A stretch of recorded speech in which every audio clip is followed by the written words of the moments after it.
I'm unsure really how Gun really is going to work out in this matchup, but I'm sure that Gio is going to show us exactly what it's going to be like in round start. Curse, this is where the party starts, really. Yeah, looks like we're Happy Chaos Gio here is going to be going for more of a zoning kind of game plan here. Okay. Now, Happy Chaos definitely a character that can play in and out, but against a character like Ino who wants to go airborne a lot, I definitely think the ready stand shot will probably do pretty well to keep her grounded. Steady aim, I think if he can manage an opportunity to slip in the steady aim, he's going to be able to dictate the neutral of this matchup for real. But this super is definitely going to send us into round 2. KudoGio. Yeah. Really good. Immediately just taking on the first game. Kurenai not really able to get anything started here. Oh, burst. Yeah, the early gold burst there. Going to go ahead and get that 100-meter counter hit. Trying to get something set up here, but there's the burst from KudoGio. And he's got 100-meter really to work here with Kurenai, so hopefully he can get out of this evil bullet pressure. Trying to poke with the 2S and 6S there. Great option though, but nice whiff punish here from Kurenai all the way into the corner. Ooh, and this is the best part about Ino, truly. Just when you get to this position right here, you really get to let him know what you're about conditioning with. I love the roll cross. Yeah, the roll through into the wall break too. Doesn't break the wall, This is my favorite. I love this setup. 3-bullet reload into the focus, but did not get much out of there. They spent a lot of meter to get out of that sticky situation. Yeah, Gio tried to get out using the clone, but unfortunately still got knocked back. With a bit of projectiles her own, throwing the note, let him know what's up, and we're going to get another wall stick here with enough bullets to get the walls flat. Wants to go for the wall break. Makes sense. Yeah, unfortunately it doesn't kill, but throws out the clone to cover anything. YRC though, and there it is with the 2S. Yeah. And that's what we were saying before, like, Ino really has the means to get in. The second the reticle is on her, though, it's a totally different game here. Yeah, I'd imagine that Happy Chaos just, Ino, we talk about it all the time. Her forward dash makes her airborne. It's that Morgan dash, from Marvel vs. Capcom. For sure. And arguably, Happy Chaos can be the most effective zoner in the game because he can hit you at anywhere on the screen. Absolutely. So her approach has to be a lot more different than she would normally take against a lot of characters because he can just kind of shoot her out of the sky, Yeah, and steady aim is like this. Like, it does take a little bit to pull out and get it locked on, but once it's out, you're done. You got to sit there and you got to wait for the focus or the bullets to run out. So I think if Kurenai really takes a moment to kind of like know when the concentration is low, then she can kind of go in for like Psycho Crushers or like a stroke maybe to try to get stuff rolling for them. But we'll see our adaptation here right now for game 2. Yeah, absolutely. And Gio has been doing a really great job at managing the focus gauge and the bullets. Yeah. So it's going to be pretty difficult. And there's Curse right off the bat. And that's what they've been doing a lot here. I think Curse really makes it a lot easier for Chaos to just kind of get into the gameplay he wants, because usually the blue reticle there does not lock on as quickly unless Curse is there. So, being one of the more trickier and faster characters really needs to knock it clear. And there we see it cancel into super focus, trying to build that back up. Okay. And there we go. That's what I was talking about earlier. Because the the concentration was low, that was her opportunity to go in, and this is exactly where she needs to be. Ooh. Yeah, absolutely. And Kurenai really needs to not give Gio the chance to turn things around. Happy Chaos has some of the weakest defense out of all the characters in the game. No invincible reversals, not even on his super. Nope. And Ino is so oppressive that she cannot allow him to slip through the cracks like this, or else she's going to pay just like that. And I think KudoGio is doing a really good job emphasizing these stray hits into like wall splats or good damage knockdowns. Really good. Tries to go for a cross-up a little too far. FP pushing him out just enough. Yeah, and I like that canceling into reloading one bullet. Starting to establish some of this throw pressure now. There we go. Okay. So 3-bullet reload is an actual meaty. So I don't know if they're aware of the 2 bullets into focus. A little bit opportunity to throw there, but she's out. Okay. Yeah, you see, every time Kurenai tries to escape, he goes into the ready aim and just knocks her straight back down onto the ground. Yeah, I think the use here of Focus Super is really great, showing the new pressure, kind of very strong. Yeah, and Gio's just been controlling the neutral game that entire time, not allowing Kurenai to get started at all, really making this matchup look super rough, to be honest. Yeah, and that's really what it boils down to here. Like, because he has like no wake-up options to really deal with, and Ino is the queen of just destroying wake-up options in general. If she can get into that moment, she probably could get some momentum here going into game 3. Yeah, but that's the main thing. Like you said, she needs to capitalize on those moments when he is trying to throw out focus, or even, you know, if he's trying to throw out curse. That's your chance to get into the air and try and get in on him. Yeah, maybe some dive kicks more would be good too, because once you're in the air, curse is not too much of a problem. You just got to really worry for steady aim anti-airing you into 1 billion damage. Absolutely, but if you're able to get in before that, you can get that big counter hit. This is going to be a big round start to get the momentum for round 3. Gonna go for a backdash out of the 2/. I actually really like that.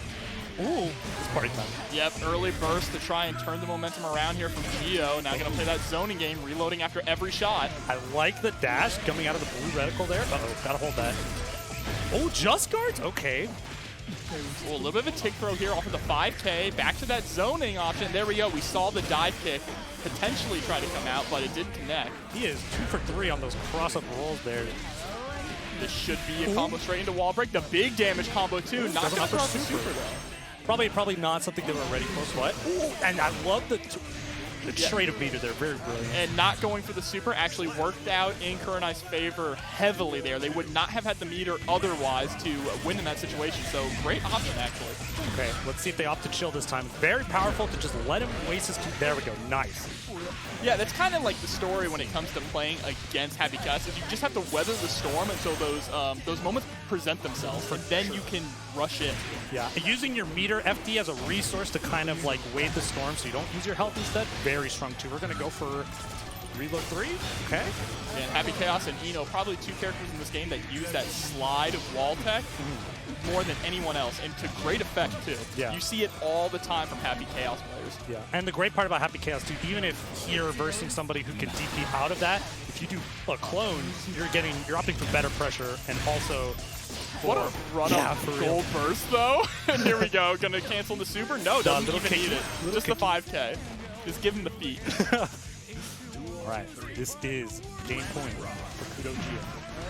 Yep, the dash in trying to be incredibly aggressive at the start, but Kurenai fighting back. There's the counter hit close slash. We're going to go into a big damage combo here. Oh, ups for curse. Good stuff. Not close enough to the corner to really get a splat there with another bullet. Good to just save your resources. Yeah, I like that option too. Get the curse on the tech roll. Good whiff punish. Now he's building some momentum here. Wire needs to get him up. Will he super? Whoa. Backdashes the second hit, but doesn't backdash far enough. Eats a little bit of chip damage, but wasn't confident enough to try and punish it before the second hit. That's okay though. They have a great position here. And oh no, they did not have enough concentration to get the final shot off. This is Kurenai's last chance now, I believe. Oh, the 5P. Wake up 5P, just slap her out of the air. And Gio takes it here in our first game of the night, 3 straight. All right, yeah, Giovanna versus Chipp. Now, of course, you know, Chipp used to be the character of Death by 1,000 Cuts, but ever since his combo routes have gotten a lot more stable, he can do some massive damage. Giovanna's got great movement, that boxer style movement, so it's really, you know, it's a game of cat and mouse. Chipp wants to kind of jump around, play around the screen, and Giovanna wants to score those big counter hits and just make this character melt. Yeah, definitely. And the way they are fast is very different too. They both got DPs too, so we're probably going to see a lot of stuff going on that we're not normally used to see, but I like that. Just throwing them up. 2 throws from Tilted puts LightIce at 50% HP. That's insane. Chipp, he is made out of glass and paper. Okay, nice pickup. Yeah, didn't quite finish that one. Oh, RC off of that overhead, going to get his positive bonus started right now. And see, Chipp can turn around just like that. He has much higher damage than he did back when this game first started. And there's the flip kick into the RC to get the confirm. Side switch wants to carry all the way to the corner here. Is he going to save his burst, though? Does he believe he's the hero? He might not even need it right now. Oh, my 60! The Sasuke punch? Roundhouse. Oh, my God. Not the Sasuke punch. Good gracious. The SteakFox. But yeah, no, we're back here. Nice, good round start to get some corner pressure going. He's going to opt to use his meter to try and push him off. I don't blame him. Yeah, there's a 6K, no meter to be able to convert off the go. Yep, big stop sign. You must let these pedestrians cross. The LightIce is keeping up the pressure. There's the RC to keep it safe. Fully charged dust and no burst on deck. It's going to be a lot of damage. Love it, love it. Okay. Last hit'll do it. Yep, Alpha Blade. No, the game definitely looked like it lagged, but that was crazy. Beautiful Alpha Blade, though. You have to be prepared for something like that. That is the mix-up. For sure. You only have 1 hit left. Nice 2D on the J2K. I can hear every Chipp crying a little bit since that nerf. That is unfortunate. Good. I love their drive. It's true. It's true. That move was wild. Okay. Nice pick. A little tough. A little low for that 5K pickup after the anti-hit. Yeah, just enough. But speaking of pickup, there's one with the Alpha Blade. There's the burst from Tilted trying to swing the momentum back into their favor here. Okay. Another anti-air RRC to get some wall run combos. Let's go. Doesn't go for the fancy flip off. Just wants to get the clean hits to get that positive bonus here. Function over fashion. I understand. We are in tournament after all. Gold burst for him. He's got all the meter in the world to break this wall right now. Yeah, it's going to spend it and take the first game here. LightIce. Nice stuff there. Very interesting game. They were neck and neck the whole time. I'm trying to see how they adapt to all that situation. He did eat a couple overheads with the RC, so maybe trying to incorporate that a little bit more. Yeah, I do like the options, though, where Tilted is pressing. There were a lot of those cases where Tilted was able to get counter hit 6P into roundhouse kick, which was able to turn the tide. Needs to be a little bit careful, though, because when Chipp can score counter hits, odds are you're going through the wall. Right, for sure. Also, didn't see a lot of command grabs there. I guess he doesn't really need to change up the pressure he's doing right now. So no, yeah, saving command grabs till later games can definitely be valuable. And there's a 6P early on for Tilted. Yeah, he's landing those 6Ps, really saying no-fly zone right here today. Backdash out of the gold burst. Yeah, gets the burst that early. That's pretty good. But look at the confirm here, so much damage. Trying to go for the flip kick again, using it right chasing now. Him down, backdashing out of the grab attempt. Here we go. Yep, Naruto Uzumaki barrage. It's time. Through the wall. Get out of here. And that's going to be an Oki situation too. Goes for the safe jump option here. Just a normal pickup there. I like that. Using the jump to just get higher up after the RC to try and avoid the situation altogether. Absolutely. And when you do a 236K off that angle, that's something you're not really used to. He was about to throw a button up, but that PRC really saved him. Good burst. Neck and neck again. Yeah, Tilted is playing kind of scared right now. Definitely not being afraid to really press in different situations. And shoutouts to Blitz King, by the way, for the subscription. 10 months. Thank you so much. We appreciate you. Okay, pressure time.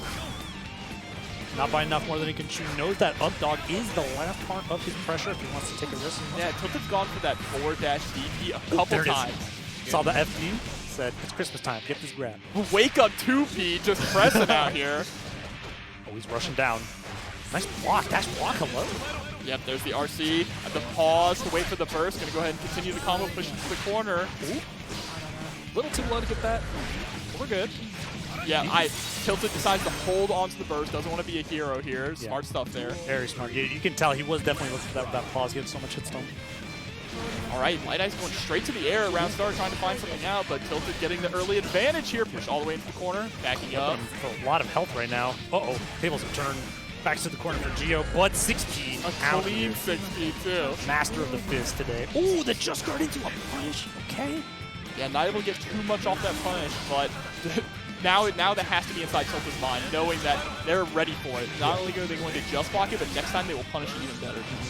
And you know, with Gio, they always got the opportunity to do that spaced out DP that is like relatively safe. Always something to consider in the stack here, but looks like Chipp wants to break this wall and take this game too. Yeah, we are at 2-0, and Tilted is playing well.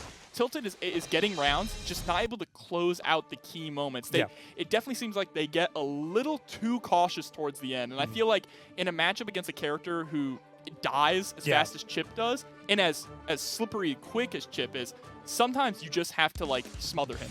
You can't play that footsies game with him too much. You have to get on top of him and stop letting him move. Right, because Gio is landing these hits too. Like. Yeah, and when Tilted is on LightIce isn't able to get out, but then he just backs off and gives him too much breathing.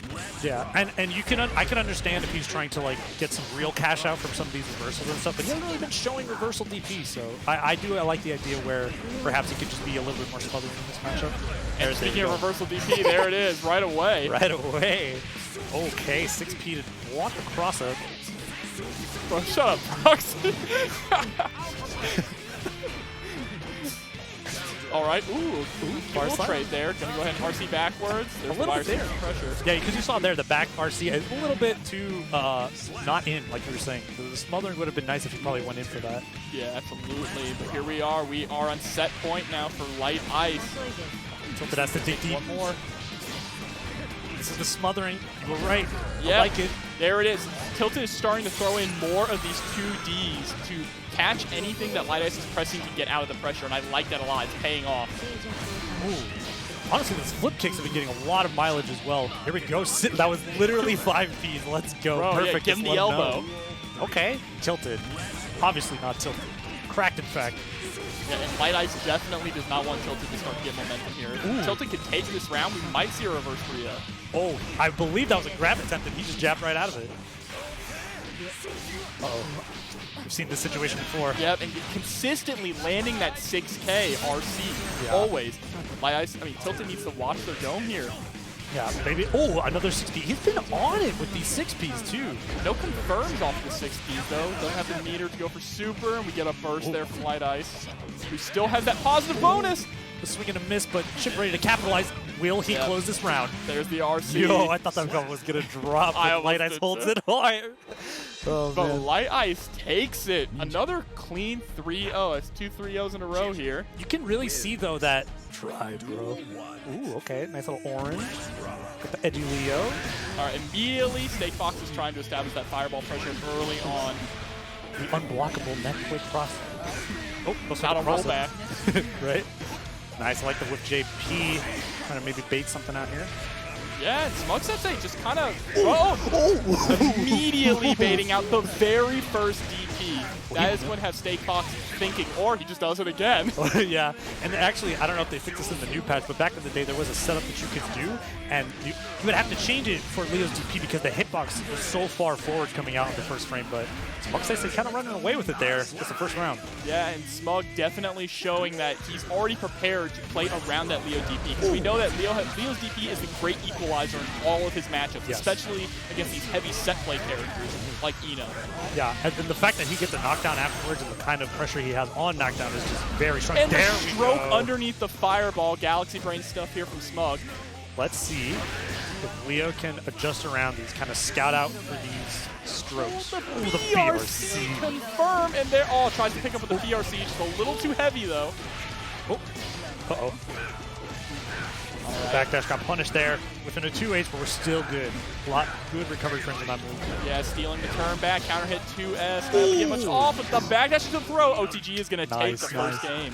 Very good presence of mind. He did a lot of good defensive options there, Smug Sensei. That was good stuff. I like SteakFox's ability to still, because he was using dive kick there and stroke. He's still not letting it totally dictate the matchup there. It's good stuff that he's sticking in there. Absolutely. Those stroke placements were absolutely picture perfect. Smug Sensei feeling incredibly comfortable in this matchup already. So SteakFox is going to have to turn it around a little bit. You know, it's kind of like, don't get hit. I mean, yeah, it's kind of bad advice, but he needs to run that mix, that blender onto Eno. As soon as possible, too, because Eno is also just as good as applying the mixturization.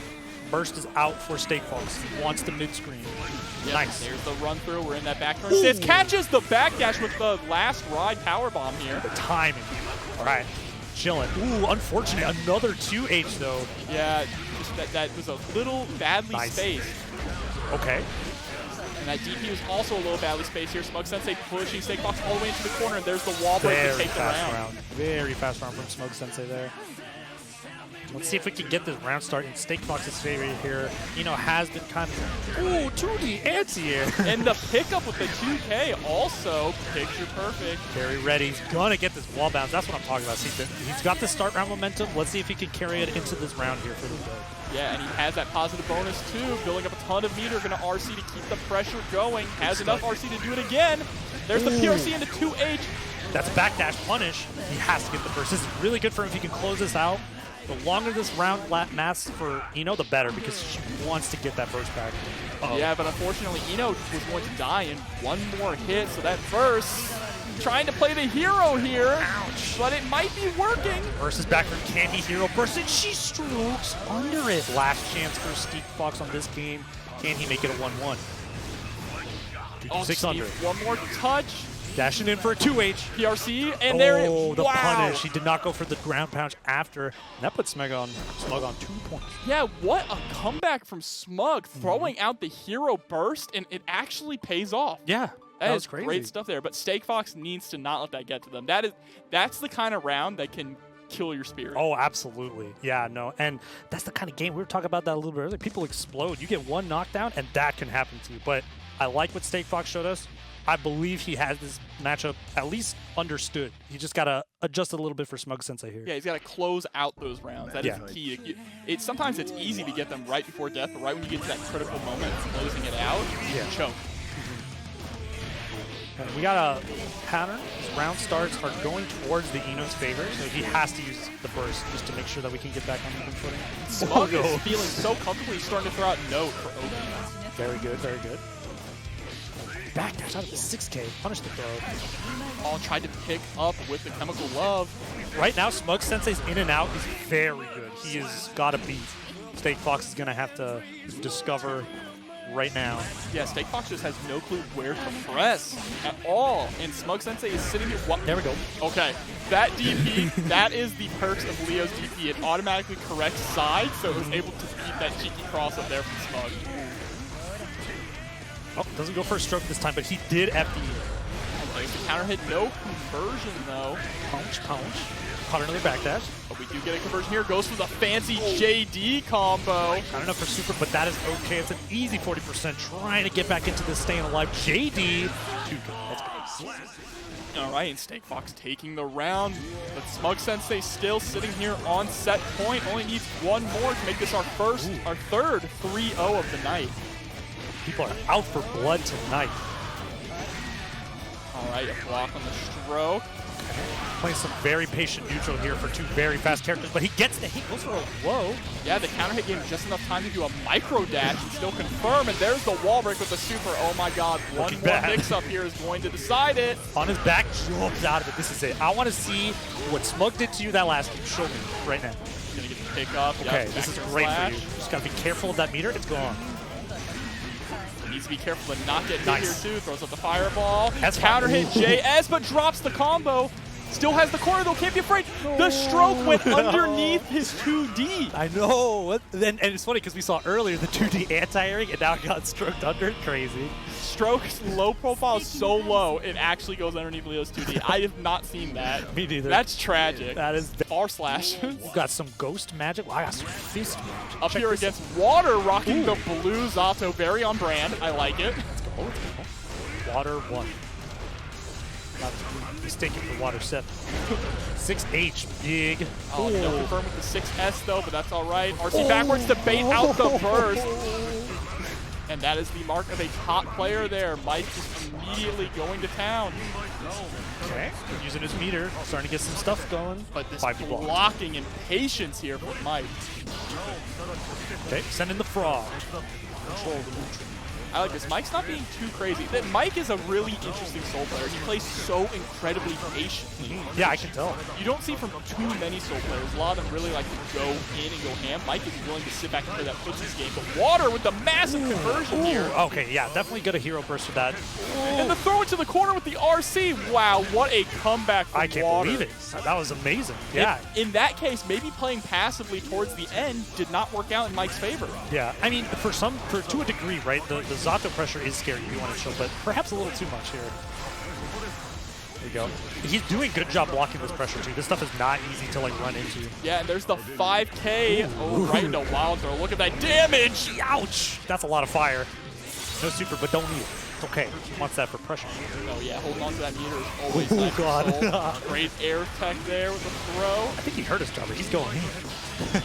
Oh, here we go. Sword right on wake up. Gonna get Eddie right on top of Mike. Oh, using the Gunflame PRC to put in the little mix-up, forcing him to block the Gunflame. And there's the fast RC JP, and hits him with the DP too, just for the style points. Let's see what we got here. Both decide to chill on the round start until some drills come out. Very much respectful. I really like the way that Water's playing this full screen game. Definitely doing a great job at stopping Mike's approach here. Yeah. Even without Eddie there too, knowing exactly when to press the 2B. Okay, Snake's gonna give him some corner pressure. Well deserved. Chillin'.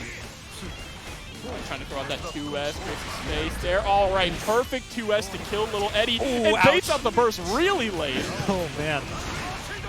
I like that double jump there, committing to baiting out the burst and gets it too. Soul's really, Mike's got a good read on like what's going on with the burst here from Water. Danger. There's the unsummon into a pose here. This is rough. He has to go in, which makes it a little bit easier for Zato to get a beat once the initial. No. Oh, no. Oh, he drops the 5K. If he would have picked up that 5K, that might have been it. Oh, yeah. Okay. Nice 5K. Yeah, absolutely knowing that is fake, and you have a 3-frame button. Ouch. 6 ace to close it out. Very good game from the both of them. Mike Safdie a little bit higher right now. Yeah, you cannot try and steal turns against Mike's soul. He has that 3-frame 5K, and he is going to press it. He's ready to clear the skies for takeoff. And I don't know, man, that was pretty cool. I would assume that Soul's a little bit more volatile in that matchup, considering how you know, Zato pressure works and his health bar. Absolutely, yeah. Zato also the only character in the game without any Guts modifier. Guts being the modifier that the lower your health gets, the less damage you take from attacks. Zato's is 0, meaning what you see is what you get. He gets hit, that's it. Yeah, and it's not like he has like a big modifier on his damage values either. Pretty sure it's around 1. But making a jazzy song here. And round start //. Ooh, punch Eddie right in the mouth. Die. Die. Sick of this pressure. Drills.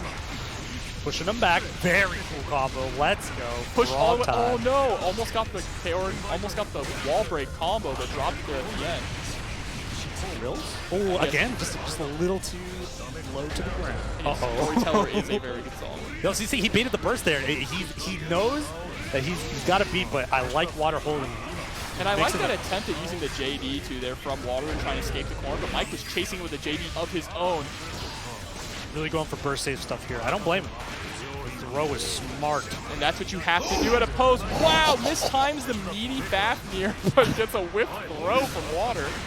Oof. All right, Mike turning it up now, really starting to dominate this matchup. Yeah. We just got to see a little bit more opportunities for Water to get some pressure. Ooh, this is probably not what it was. Clean hit DP. Why is that in this game? It's tough out here. Didn't they nerf it too? It's still out here causing crime. No, they didn't nerf it. They just made it harder to get into. And there we go. Slam down. Mike is now 2-0 above Water. Just you're seeing the adaptation that Mike has made is absolutely paying off. He is being way more aggressive, chasing down Water so hard, and Waters hasn't had an answer for it now. Yeah, I think he's doing a really good job not overextending either. That's something that, because if he gives an inch to Zato, that's a lot of pressure to hold if he's got full shadow meter. Absolutely. I mean, we saw in the first game, Water did an incredible job at playing that far-reaching game. Yeah. But when Mike is on top, he is dominating. And yes, that song is awesome. It is Storyteller from Guilty Gear Xrd. Go listen to it. It is on Apple Music, all streaming services. Of course, Apple Music. Get them more money. All right, Eagles about to show us game 3 here. Got see if Water can adapt to the patience that Safdie's doing. He's definitely reducing his risk, and Water just needs to get in there, let him know what Eddie's all about. Yeah, Mike is trying really hard to make this our 4th 3-0 straight of the night. I don't want to be left behind. I don't blame him. It's been some crazy 3-0s right. All right, we get some drill pressure here. Invite hell, but the counter. Ooh, three close slashes into clean hit DP. Good God. A 50 of health for each close slash. Oh, he's FDing out. One for your mother, one for your brother. I got seasoned greetings for your whole family, Zato. Knock, knock. Yeah, you can't be pressing with that far slash pressure there. No. Especially after an FD, it's a little tough. Yeah, here we go. Mike Safdie on set point now. Backdash out of the Fafnir. Classic. Water needs to dig deep down and get this going. Mike's going to throw that burst out early. He is hungry. He wants this. He wants the pressure in his favor consistently. Starting to turn up a little bit. The risks must be made to close the game out. I like that the dash forward trying to block here, but this is where Water excels. Catches the frog, but not able to convert off of it. Nice command throw at the situation. Saw that he was blocking after very risky jump in. 2M to block. Frog time. Blocks the 5. Very good defense, but can he block that? It's not possible. Are we going to see an RC here on the throw? We do not. Pose 2K. 2D. Nice. All right, Water staying alive here. Great stuff. Showing that his pressure is that of Zato. And he had to open him up with a lot of command grabs because Mike's just high-low switching is so impressive. Agreed. Back in the situation again. Gonna FD him out a little bit. Eats the overhead. That's a rough one. Ouch. Wakes up. That could have been a lot worse than it was. Yeah, he got out very lucky there. But now he's controlling midfield. This is where Water has been very powerful. Just controlling this, making use of his patience, his opponent's patience. Yeah, doing a really good job with the drill too, but the drift forward RC hitting him. There's the dust loop into the corner. Another one. And the wall break too. Oh god. Okay, what are we doing? Music's going crazy. Water at the edge of his seat, I bet. Yeah. Burst him off for the corner. Is that an air throw? Oh, uses the super dash, the forbidden dash, but get run up Ouch. 6H. And Mike is going to take it 3-0. That is 4 3-0s in a row tonight. 4, folks. We are on any percent. Very And blue. it is blue. Very the blue. very blue time.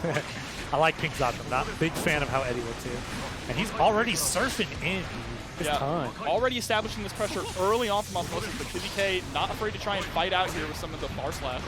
Fundamentals definitely showing how to deal with the Zato pressure for years of dealing with this kind of character. So. And that FD breaking, immediately DPing the moment he saw the RC. There's the run-up throw, high special, playing like crap.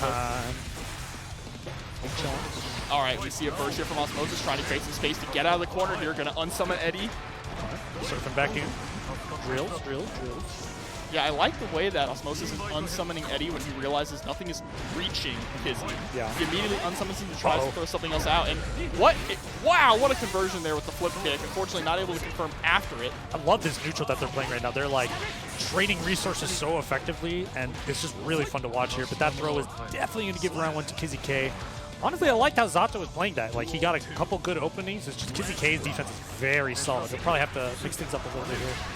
There's the anti-air with the frog. This is Osmosis' chance. Goes to the launch and tried to break the wall underneath the burst, but didn't stay low enough. That is a really great option to see from a lot of Zato players. And we see Kizzie doing a really good job kind of putting Eddie in jail here, not letting him run out. But as soon as I said that, we got like a 60% sword combo going on. Yeah, that's going to refill the Eddie gauge. Oh, tries to cross him up with Eddie, but unfortunately Eddie goes backwards with Pierce. Yeah, bit a little bit too much that he could chew. He's eating close slashes for it. This is going to be a wall break. Yeah, Kizzie is incredible at coming into these rides of lightning. Let's see what the setup is here. Air down?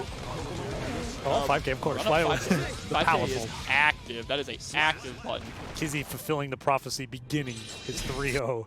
Can Trying to get Osmosis? the 5th 3-0 of the night. Don't let it happen, Osmosis. Don't let it I happen. believe in you, Osmosis. Oh, I like the Cheryo Kazuma avatar, though. I'm a fan. Shoot. We're out here. Yeah, Kizzie are up 1-0 early on, playing that neutral game incredibly well. The way he was able to slip out of the corner, the patience, too, to just escape from the corner while FDing in the air to push himself further back if he gets anti-air and not trying to be greedy and go for a button. That is top-level play. For sure.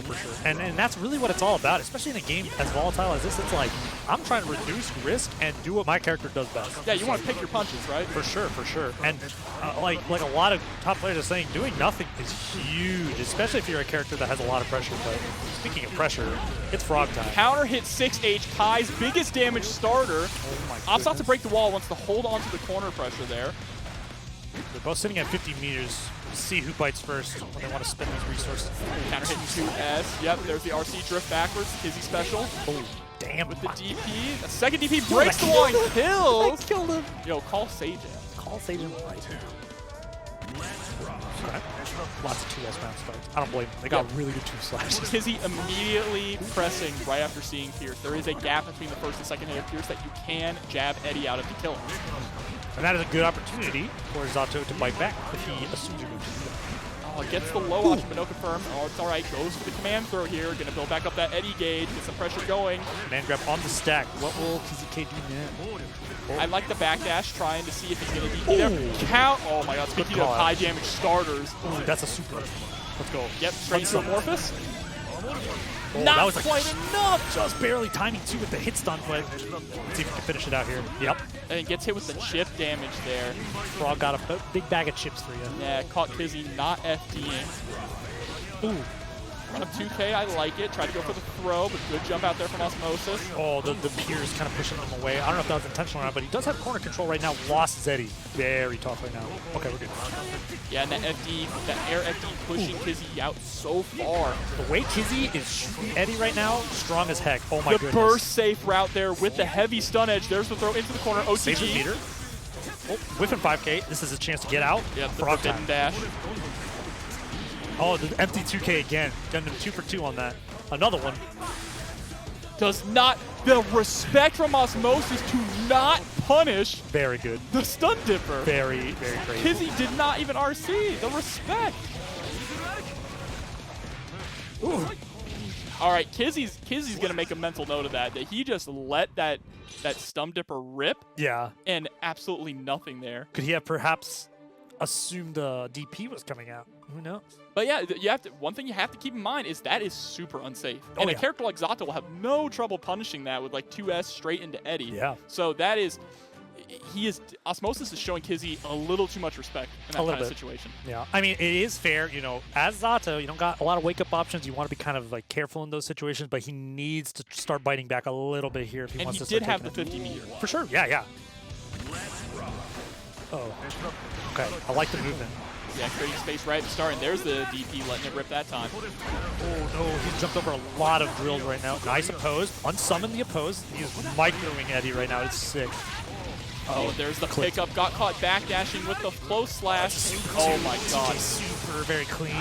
And that's another thing. Kai's close slash is so incredibly good at picking up on backdashes. If you try to backdash out of his pressure, he will make you explode because he's going to get that close slash 5/8 and send you bouncing up, and he can do whatever he wants. And with backdash being one of like the premier options of dealing with a throw read, it's like he wants you to do that so he can actually access his damage like that. Absolutely, Kizzie's showing how strong of a character Kai really is.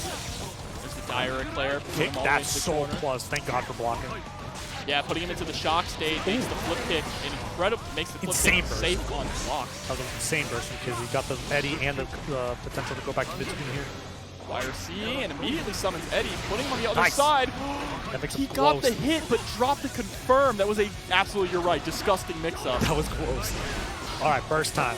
Had to burst there because that would have been death. Can Osmosis break the burst? Kizzie's trying to close it out here. He's kind of on fire right now. Gets the RC. It's not going to be quite enough to kill, but we're going to get an Oki situation here. JD? Okay. JD to try and catch the jump out. Okay, Piers to close Piers. it out. Putting a little damper on Kizzie's speed run. Let's see how he responds. All right, I mean, Kizzie K is on set point here, trying to make the 5th 3-0 of the night. But Osmosis definitely giving him hell for it. Yeah, he is not going to take it lying down here. I feel like Eddie's just been dead this whole game. Kizzie's doing an incredible job at just controlling Eddie. Yeah. Okay. 6P into RC, and Eddie is here, but drops the 2H. Ouch, that's gonna suck. That's a key drop too. That could have been That's what he needed. Chance. It would have gone straight into the wall. Give him the hoof. And there's the burst. Eddie's gone. Ooh, the Ride the Lightning 2D into Ride the Lightning. Oh my god. Not quite enough. Ride the Lightning, a very low damage super, makes up for in its corner carry. But there's the burst bait. Kizzie K takes it. The 5th speedrun master. 5th 3-0. Axel's normals used to be multi-hitting. Now that they aren't, this leans a little more, it's a little more even than it used to be. Eno can definitely blow up Axel because Axel in Strive has lost his reversal options. He doesn't have his DP or his parry anymore. All he has is Wake Up Super. So when Eno gets in, she gets in. And Axel has to, he has to muster up some courage to fight his way out. Yeah, and his health bar didn't get any better, folks. He's exploding just like he did in the other games. So. This is my mom. True. I believe it. I believe it. Eno, mommy, sorry. Eno, please. All right. Kurenai with chain. Let's go. Round start, you're definitely going to want to see. Zintai's definitely going to try and create some space. He doesn't want to let Smug get in at all. I know Smug Sensei from he is definitely not trying to go full screen too. Yeah, that burst, I felt that with my heart also. Okay, he's looking for these dive kicks, and pressuring the airspace with dive kick is what I'm sure Axel dread. Because, man, dive kick really gets the party started. This is going to suck. 5P is one of Axel's strongest buttons in this matchup. Gets the full, all that was a deep JD. Yeah. Oh, that anti-air rainwater, oh god. JS, my beloved. And there we go. 5P is so good for closing out those Eno air approaches, especially her dive kicks. If she's trying to use dive kick to get in, 5K is, 5P is just an easy way to shut them down. For sure, for sure. And the movement now, okay, yeah, he has to mix up this movement because Axel can just get so much real estate with these normals. Yeah, and you'll see a lot too. JS and 2H are pretty good for covering stroke options. They will hit low enough. Because 6P, my beloved. That's my beloved. Stroke is how you're really gonna see Eno approaching a lot in this matchup. It's her strongest way to get in because Axel has to commit. Okay. But we're gonna get a wall break here with the bomber loops, possibly death. Yep, there it is. That was a quick game. Axel can do damage when he gets those bomber loops. He's generally the lowest damage character in the game, but when he's looping you, if he gets a close dash on you, ouch. If that corner is right there, you getting sent to the hospital. I'm sorry. He is gaming. He is definitely gaming. But yeah, like it's interesting, right? Like dive kick determines a lot of the. Yo, shout out to JM Crofts for raiding with a party of 102. That is the JM Crofts, the YouTuber and streamer. Love What's to up? see it. Thank Love you to so see much, it. guys. Yeah. Welcome to TNS. Yo, tell them about the speed run. We just had like 5 people in a row, 3-0 people in stream. Zintai and Smug. Zintai is about to try to work on this 6th 3-0 right now. That's true. Yeah, he was actually can't let it happen. Okay, low 2K2D or 6H. Excuse me. Out here. Ooh, the jump out of the stroke with the counter hit JH full combo. Yeah, and that confirm definitely scored him some nice spacing that he really needs in this matchup. Stroke, another one. Yeah. Yeah, with the black beat combo here. I love that mix-up. I'm stealing that Smoke Sensei. Overhead. Oh, yeah, that'd be gross after that. When you get hit, you're not ready for the throw. It hurts. No one is. Nope. And especially not the command throw. Why did they do that? All right, we got that full screen pressure here, throwing out some sickle splashes. Little tiny hops and leapfrog action to kind of get him nervous. Man. Yeah, see, just fishing with this 5P, that is such a strong tool, especially because Smug Sensei is just keeps going to the air. Yeah, and it literally covers like a huge range of options for Eno, and that's a huge stack that she has to consider if she's trying to swing in this matchup. Yeah, and 2 whiff throws there from Zintai. Luckily, he did not get blown up for them. Going to PRC backwards to try and avoid Smug Sensei here. And right now, it might not look like it, but like this is exactly what Eno wants. No resources for him. He's going to go in, get as much damage, and hopefully break this wall as soon as possible. Oh. Yep, you can see a super. And the super does not kill. I was about to say Smug Sensei ending the 3-0 curse. Uh-oh. Nice. There it is. Yeah. And Smug Sensei does it. Curse is over, folks. The curse is over. That was 5 3-0s in a row tonight from the beginning, and Smug Sensei has ended it. Boo this man. Boo this man. No, good stuff from Smug Sensei. I mean, it's hard to break curses. I'll keep it a buck. You know, if it's a curse, it's hard to break. But it's good stuff. I like this matchup. They're playing it really interesting. Yeah, that was great adjustments, too, from Smug. Playing a lot more aggressive. I still think that he's going to the air a little too much. Yeah. Zintai is establishing that he's not allowing Eno to approach from the air at all. Yeah. Whether it be JP or 5P, not throwing out a lot of 6Ks or 2Ss, realizing that his 5P and JP are just good enough for that. Right. You know, 6K and 2S are at such specific angles that they're very heavily committed. Right. That's a good point to make too, because she has to go to the air like just naturally with her dashes and stuff. Like he gets to control all that so easily with like almost no risk. No, you don't boo this man. Smug Sensei's great. No, Smug Sensei's great. We just do a little troll. That's all fun and games. All right, and Smug Sensei immediately. Wow. It's amazing. All right, Smug Sensei's turning it up now. That round start. I love 2/round start. Good stuff. Oh, good throw, but gonna burst to hold onto the corner positioning. Nice combo. Zintai reeling him in to change sides here. Yeah, that is very strong matchup knowledge there from Smug Sensei, knowing that Chemical Love will beat Rainbow like that is a meaty setup, and everybody gets hit by that, not gonna lie. Oh, that's punished. No, not quite. The blocks it out. Tries to go for the command right here. Wow, gets hit with just the tip. Right on the nose, little kiss. Just the tip of Chemical Love. And Smug Sensei going up 2-1, turning this around in a very strong fashion. Is this the kind of 3 in a row? No, not at all. Maybe a little. Honorary. Honorary slight curse continue. What are you talking about, guys? Eno is fair. She's totally what kind fair. Of is that? They gave her a big hat. What do you mean? Of course she's fair, she's bro. Fair. Just block. Just guess right. It's just rock, paper, scissors, y'all. Come on. I see Berto in the back heavily disagreeing with us. Heavily. I mean, Burrow, the guy who plays Marvel and mixes people to death. Yeah, wait, aren't you from where? Okay, I see you. I see you. Just don't lose. Great lose. advice. That is incredible advice from Apollo. Incredible. Thank you. Hit and don't get hit. What more can you do? That's what you can do. Round start, dash up J. Just win, stupid. Ouch. Punished for his crimes of passion. Oh my god. Ouch. Gets the wall break, too. Here we go. These hearts. Oh no. Yeah, it seems like Smug is feeling incredibly comfortable, not allowing Zintai to get anything started. There's a 6P pushing Zintai into the corner. Counter hit JD. Oh, 6 is a little too much gravity for that to connect. Just chilling? Okay, I like it. All right, I like the 2K2D and the 2H to OTG. Push her all the way across. This is his chance. Yep, mid-screen bomber. Runs up and gets the 2D with the tip. Straight into Renson. Oh, he stands here. JS, my beloved.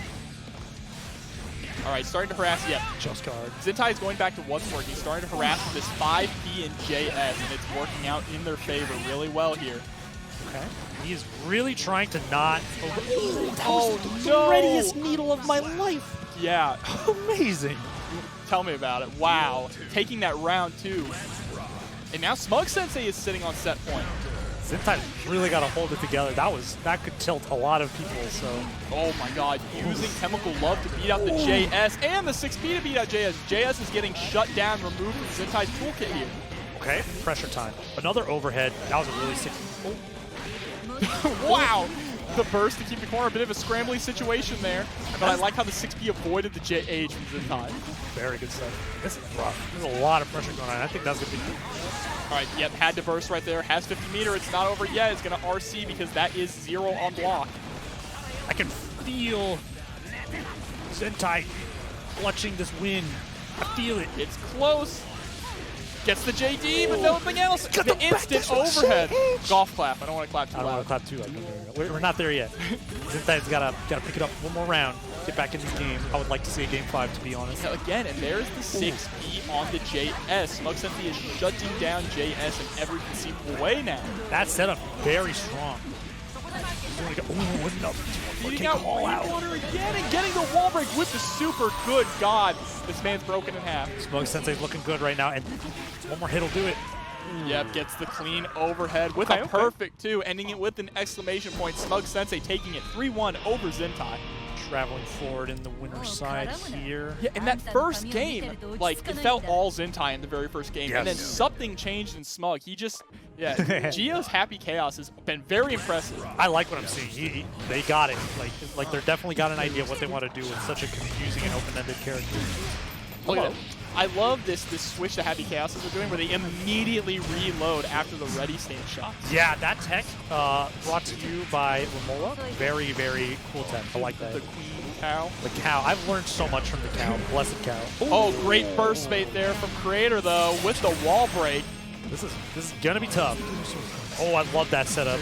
PRC clone. Using the clone. But here we go. Wake up super. Can't block, got the gun out. Unfortunate. And that is a first round there to Kreator. Okay. Immediately with the IED at round start, knowing that Gio likes to go for that 2S, trying to get in early on them. Happy Chaos 2S being a gigantic load that opens up all the party stories for you. And jabbing out the roll. All right, Nice. Kreator is ready. Their reactions are on point here. Already getting the strike throw mix-up going on. Oh, with party time. Time to kick a lot. Yep, there's the reload, throw out the curves. But chill. Jumping right over the spinning dog kick, but gets clipped right by the end, and that is going to be death there. Kreator taking the first game. You're right, it is. Yeah, KudoGio. But, and this matchup, not easy for Chaos, because he's got to have a good read on what the neutral's going to be like with their movement, and then he's got to make like a swing that is very committal. So Gio can just be running and blocking the whole time, and it's really bad when she gets close. Yeah, and you know, Gio able to get a lot of like sliding forward buttons, whether it be sliding forward 6P, sliding forward far slash, to catch Happy Chaos while he has that gun out. She's a deceptively fast character, even though she has a box dash, which is kind of a downside for getting in on zoners. If you look at characters like Leo, Yeah. she's just so quick that it still works out for her. Yeah, and dash block, or dash IP being a very powerful tool for Giovanna. In this matchup, pretty good too, because Happy Chaos has so many good buttons that are designed to intercept, like we saw right there. 2/ intercepting to jump in for the dash in. Yep, there's the reload. Can't get straight into it. Gold burst gets blocked, That's though. 0 for 2 bursts, I believe. Yep, getting He's those got his plus third eye frames. open. Oh, dash up DP, not able to pick up anything off of it. Lots of call-outs going on in this round. There's the roll through this time. We're going to get the wall. No, it doesn't out go of for the wall bullets. stick. That's the tragedy, reloading in the heat of battle. It's tough. You got a lot to pay attention to, and then you got to worry about the wall breaking or not. He's got 1 bullet, make it count. That backdash, the roll through a shot, pretty good. But Kreator, very powerful. Saw through it with a double hitting 2S to kind of blow up that option. 2S is such a good play. That I don't even have it, I love it. Speaking of 2S, there it is again. Goes for the OTG, dash forward 2S again into the wall break here with the fully charged dust. That's going to hurt. Easy 40%. No knockdown, though. See, this is what I'm talking about. For nothing, she just gets to run in and blow up one of his more powerful options. Had deceptively fast. Anti-airing with the 5P. All right. Okay. KudoGio trying to turn this around here, create some pressure. Oh, he's out of focus. Okay, good stuff, good stuff. That super incredibly +2. He had the gun out. There was nothing he could do with the dive kick. Gio wow. with the double kick dive kick. Oh my god. Kreator going up 2-0. Kreator says, I'm going to start the next 3-0 streak now. Yeah, it's time. We got to go back to our roots. KudoGio definitely had a little bit of resource things that he could have probably been a little bit more aware, but it's hard, right? Like, I'm not saying it's like the main reason, but like earlier he was playing, he was doing a really good job with 3, but I think that's what it is with Gio. He needs to spend more resources to kind of keep things more, or less hectic rather. Yeah, Kreator is sniffing out when he wants to throw curse, and that's when he's getting in. Yeah. He's like, I don't care, I'm going to let the curse hit me. It does nothing on hit, so I'm just going to dash through and get you before you pull your gun out. Yeah, and it's not like, oh my goodness. what a Round start DP. What a madman. There we go. Okay, that was super scary, but that's something you definitely got to do. Nice throw. Super hard to keep track of. Using that 6S to get as a meaty to keep the pressure going, just 6S straight into gun. Yeah. And not a lot of people don't know this. When you do 5K into 6K, there is a 3-frame gap where you can do whatever. However, though Giovanna can DP in this matchup, there is no lower body invincibility, so it actually doesn't work out in this matchup. Oh no, there's the throw. Gonna go ahead and reload. Nice. Wow! Clone PRC. What a great tool. She tried to 2-slash it again to try and beat up that that tool, but that time it actually worked out. Curious. And there we go. Nice little whip punish there, getting those plus frames, stealing turn back, catching. KudoGio trying to jump backwards here. And burst is still on the table for Gio. He's got to be, or Kreator, he's got to be kind of careful going on. Or, okay, never mind. String transition. There's a 6P, only needs 1 more hit. Wow, what a ballsy press. No fear here for KudoGio. Oh, the cheap one. Oh, no. Oh my god, that was almost an OTG. That was scary. I thought it was about to be an OTG with the flip kick, but all right. Kreator is now sitting on set point here. Wants to close out the game 3, but the counter hit JS still gets the corner for it. Yes. Some steady aim shots, though. 6S steady aim, able to run up and fully combo here. Oh, he definitely wants to reload here. Yep, gets the wall splat. There's the reload. Going for the overhead. That was sick. Pulls out the second gun. And because it wall swaps, he has just enough time to get a focus and a super, otherwise that would not have connected. And it kills. Amazing from KudoGio. That was really great. Woo, that was clean.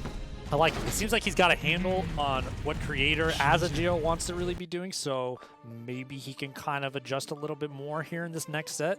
All really depends on Kreator. Maybe they found something that they were doing wrong that they can do. What do you think? Yeah, he absolutely put up a fight and was definitely, you saw he was throwing curse a lot less, and whenever he did, he was picking options where he knew he had enough time to press something afterwards. Yeah. So what he was getting caught with before was he was throwing curse and then trying to pull out gun. Now you're seeing he's throwing curse and preemptively throwing a button now to try and catch Gio dashing forward. Yeah, and that's good. He's picking better spots to swing, which is important because, you know, Giovanna really wants to be whiff punishing. That's where her strong points are. Yeah, Giovanna is a boxer. That is the type of character she is.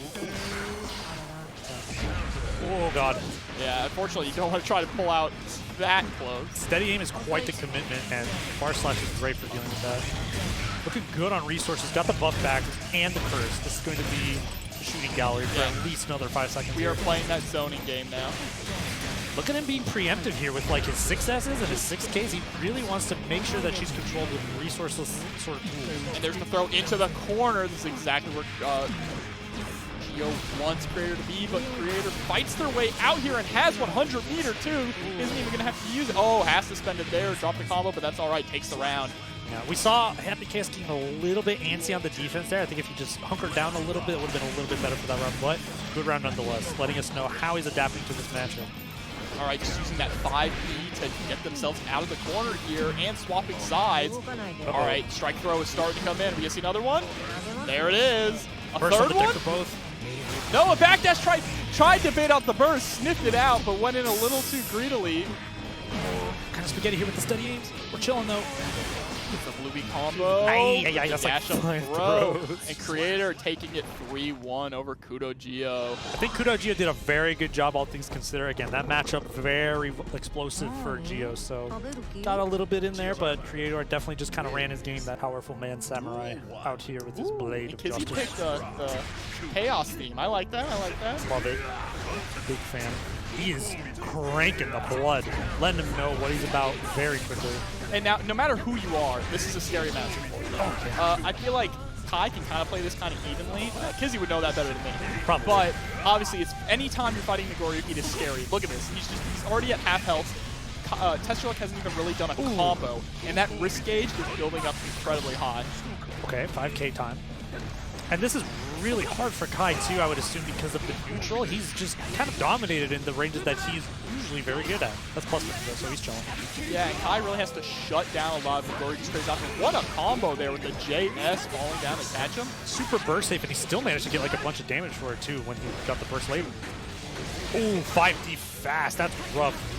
And you know what I've seen a lot with these players lately is that when they get 50 meter, they're really going for those fast overhead options to try and convert and get some damage. Nice jump and awareness. Yeah. And I was going to say, I was really shocked that TestYourLuck was obviously baiting the burst there, but I was shocked he didn't just bank out on the blood to close out the round. Yeah, or at least make him block it to go into like Fury mode. Yeah, he definitely allowed Kizzie K to slip through the cracks there and take the round. Hopefully this just fuels the fire for TestYourLuck, trying to make a comeback here on this round.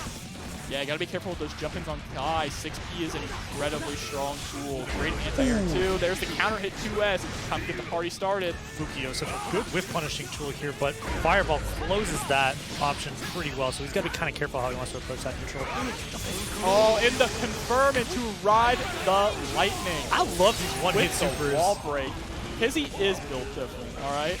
That man is a top player. And he's really harnessed the craft of like Blue Lightning dude, and like he does it well. Like, Yellow really well. lightning now. Yeah, not Oh yeah, here's the problem. TestYourLuck is sitting at level 3 blood. Ooh. Oh my god. Wow. All right. The wake up super. He just told him. He said, hold that. He said, "This is for Hold you. this, I'll ride the lightning." Merry Christmas. Bro, happy holidays. Happy New Year. Happy New Year's and the rest of the year to you. But one of the problems you saw there is TestYourLuck was sitting at level 3 blood at full screen. Yeah, it's really rough because, and even if you do have FD to kind of hold it in, if they know about it, which a lot of people know about it, what are you going to do? You blow up?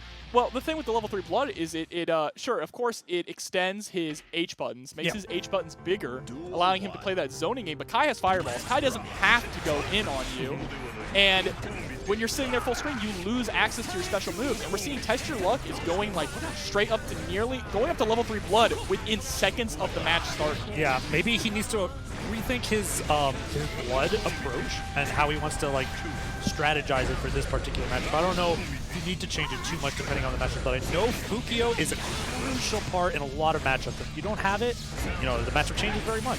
And there, I like that JD usage there from Kizzie to stagger his fall and get that counter hit JS. You're seeing a lot more high-level Kai players implement that JD to kind of change their fall speed. We got a lot of clips there from Nagoriyuki, and he gets so much damage off of just stray hits that it's tough for a character like Kai who needs to swing at the mid-range. All right, gets that knockdown, gonna get the plus frames off of the shock state with the flip kick. But we're chilling. And again, Really TestYourLuck at level 3 blood immediately. It is going to restrict his movements here and his options that will close the distance for him. See, like after that Fukio, he's about to get to 2/3 on that last bar. It's going to be tough. And see, now he can't go in. He cannot dash in because of that level 3 blood. But there's the bite. It is party time. Going to go ahead and cash out on all this meter. Nice burst. He knew that he was about to get slammed through that wall. Hey, 6P. That's a player right there. I thought we were about to see 6P in the ride the lightning. For real, yeah. but Kizzie still has 50 meter, one hit, can't confirm it to ride the lightning. The jump to bait the throw? Okay, I like that. But he's still full of blood. What is happening? Run up flip kick. You have to be careful here. Both players, next touch will do it. Oh, that's gonna hurt so much. Goes for the triple and doesn't go for the DP to try and close it out. He's gonna burst. Oh, he was gonna burst for sure after that. Right. He was able to pull it out with the chip damage. I am shocked that TestYourLuck did not just go for the DP to close it out. Yeah, yeah. Well, the thing is, though, he was full on blood. That's probably what it was. The presence of mind to notice that close slash, he was not going to get anything that would kill without him bursting. Yeah, trying to go for the more safe option. Didn't want to risk it. That's understandable. Close slash and 3 far slashes does net you quite a bit of blood back. So that's really good presence of mind from him. Unfortunately, that happened because oh no, he got that wrong. Never mind. Yeah, yeah, he did get that wrong. So it worked out for him. That good presence of mind. Yeah, it is 1-1 here. TestYourLuck fighting back now. Yeah, I mean, like, and I think, like, on paper, you would assume that, like, Nagoriyuki probably dictates the neutral in this match, but maybe if he kind of tones down on, like, the meter usage here, it'd be a little bit easier, but... All right, using the Gamma Blade clone there to create some pressure. Back into level 3 blood again. This is the story of how these matches are going. It seems like TestYourLuck really feels comfortable in that level 3 blood range. He's doing an amazing job of just keeping it under the fullness and using these moves still, like... Very good stuff. I mean, I guess if you want to play footsies with Kai, having the longest buttons you possibly can is a good decision. Right, and if he can't back up anymore with his back in the corner, you're just trapping him in a very advantageous situation for yourself. Okay, backdashes for days. Yeah, Kizzie almost getting the punish with that 6H off the whiff to 2H there. And it's rough here because I say that now, but like the exchanges on the swings, like Nagoriyuki gets like twice the reward for just swinging, and they're both characters that are swinging in these ranges. You're gonna get a combo here though with PRC, see what goes on. Yeah, I'm gonna go ahead and get the Oki with the heavy stun edge. Not able to bait out the burst. Fortunately, TestYourLuck starting to establish a little bit of pressure here. Has the super jump to move in. Doesn't have the ability to pull out any specials. The blood is too high. JD to cancel the air momentum too. I like how he's been using that this round. Very sparingly though, which is smart. Gods to PRC to make that save. Ooh. Oh, and the run up throw OTG slash. Okay, okay, okay. See what the round start is. Oh, throwing out the DP round star. I mean, that builds up a ton of blood, but if it hits, boy, is it gonna hurt. Points. And you get to be clipped on YouTube. Very cool. And that is the second time that Kizzie has done that JD to stagger his fall and get the counter hit JS. He is working out so well. TestYourLuck keeps trying to go for these anti-airs, and Kizzie is just floating himself above them. And it's a good idea, too, because most of his anti-airs for Nagoriyuki kind of slow, so... Yeah, breaking the wall with DP there. Great way to get that positive bonus. PRC forward fight. Disgusting. Uh-oh. Oh, that's no. Bad, yeah, that is. That's so my name. Yep, the third hit of that S series is absolutely unsafe. You have to have the meter to cancel that. Yep. Well, that's part of the mix-up too, right? Because if he goes for the third and you're not ready for it, you get hit. But if you're trying to punish the second hit, you know, you get smacked if he goes for it. So. Absolutely. But Kizzie K up 2-1 over TestYourLuck now. This has still been a really competitive match. If there's TestYourLuck is playing really well. I just would like to see them manage the blood a little bit well. Maybe try and play more in like the 2-blood range, because there's a lot of situations where they could be using specials to help them punish things, but they just don't have access to them because the blood is too high. And it's kind of tough too, because like Nagoriyuki being one of those characters where character expression actually truly shines. Maybe he's kind of used to the sort of full bar playstyle that he's like developed, but maybe that's not as effective against a character like this. But yeah, so far it's been good. Kizzie's Kai is absolutely shutting it down. I feel like Kizzie may have gotten a hint on something in this matchup, because that second game was very different than the first game. And we're getting really close to popping blood. Look how close it is. So like he's so good at keeping it under wraps for sure. Yeah, but the problem here is when you're on defense with that level of blood, you lose access to all those options. Yeah, he can't Beyblade, he can't Fukio, nothing. He's just chilling until he gets more time. And because he got those hits, he gets to keep it. But that second Fukio is definitely going to make him pop here. Yeah, and he does pop it. There's the burst. He's just going to shoot a fireball. No, decides to run up and throw. One of the best options you can do when he's bleeding out. The Kai special. Under the secret fire. Oh my goodness. The back Yukio. Kizzie's doing a great job at just poking out of a lot of this pressure too, but there's the whiff throw. He's Gonna about put to him all pop. the way into the corner. Oh my god, he just barely didn't pop again. I'm on the edge of my seat for this blood donation drive for TestYourLuck. Yeah, this man has popped a lot in this set. Can you imagine the free movie tickets he has? Crazy. Bro. The big red bus? Oh, it's time. Except I got my movie tickets. I'm fine. My blood's my own. What a trade there. Works really? out in TestYourLuck's favor. Able to establish some pressure and get out of the corner now. Ooh, just block. And you know that Kizzie's got those defensive options on deck. He knows when it's time to go for it. Jump over the 2-slash. F2K2D, ride the lightning! Nice, nice. Back on the floor, bottle of meter. Oh no, the flip kick just a little too close, going right over Nagoriyuki's head. That's a punish. Yeah, but there's the throw, and Kizzie K 3-1 over TestYourLuck. Yeah. Great stuff there. And you know what? I think with the fancy music. Now, what do we need to say about a Soul Bad Guy mirror? You all know Soul Bad Guy. You all love him? Debatable. Debatable whether or not you love him. But it's just Soul trying to establish his game plan. It is who is better at the frame traps, who's willing to go a little more crazy, you know? Yeah. A little more crazy and take those risks. Did you see them just chain far slashes back and forth like 4 times? That is beautiful, to be honest. And a lot of it too is going to decide how well you're able to confirm off of those straight hits. Yes, and another thing about this character, he's so good at stealing back his turn. So like the second any of them give a little bit of a window to do it, the person who's taking those most away from them is going to be probably taking more rounds. And that's the first round for Mike Safdie. All right, I like how Mike is playing patiently at the start of each round. Yeah, and he showed us before, he knows that he's capable of just playing solid, chilling out, you know. And this game's been out for like so long now, and I still cannot believe the amount of damage that Soul does sometimes. And look at that wrist gauge. It is red. Oh no. Oh. Oh no. Pink like Safdie's threads. Oh no. That hell's poor dog. What? Oh, that's a 5 whip chance. Oh, yeah. We're chilling. All right, getting some of that Fafnir pressure going on. I can feel a little bit of it because he knows what Soul is capable of, but now he has to block it himself. Yeah. So Safdie taking first game though. There's the far slash into the 5H to close out the first game. Bro, after that damage, I was just speechless for a little bit. I didn't know what to say. Like, for real, he was doing such a good job, and then all of a sudden it was like 90%. I need my taxes paid now. Bro, did you see the risk gauge? That's what happens if you have Soul builds risk better than any other character, and then when he hits you, that's why you see so much stuff where characters just explode. Not only does Soul do high damage, he just builds insane risk. So when you get hit, it's it's even more brutal. This character, man. All of his risk gaining stuff too just puts him in a position to blow you up for it if you mess up too. It's ridiculous. Yeah, Soul is the frame trap king of Gear Strike. Absolutely. I want to see more back-to-back far slashes from each other. Just like that, yes, please. That is great to see. Look at that. Counter hit far slash, run forward 5K, clean hit DP. And he whiffs Bandit Revolver for a better setup too. This character is so saucy. The PRC backwards there to try and get the whiff punish on the JS. Very smart stuff from Hamilton Rye here. Yeah, I like how they're playing in and out right now because they both know the power of these bruisers, so they're just like playing around it really close. Gets the punish, the pick up too with just the clean hit DP right there. Barely got it.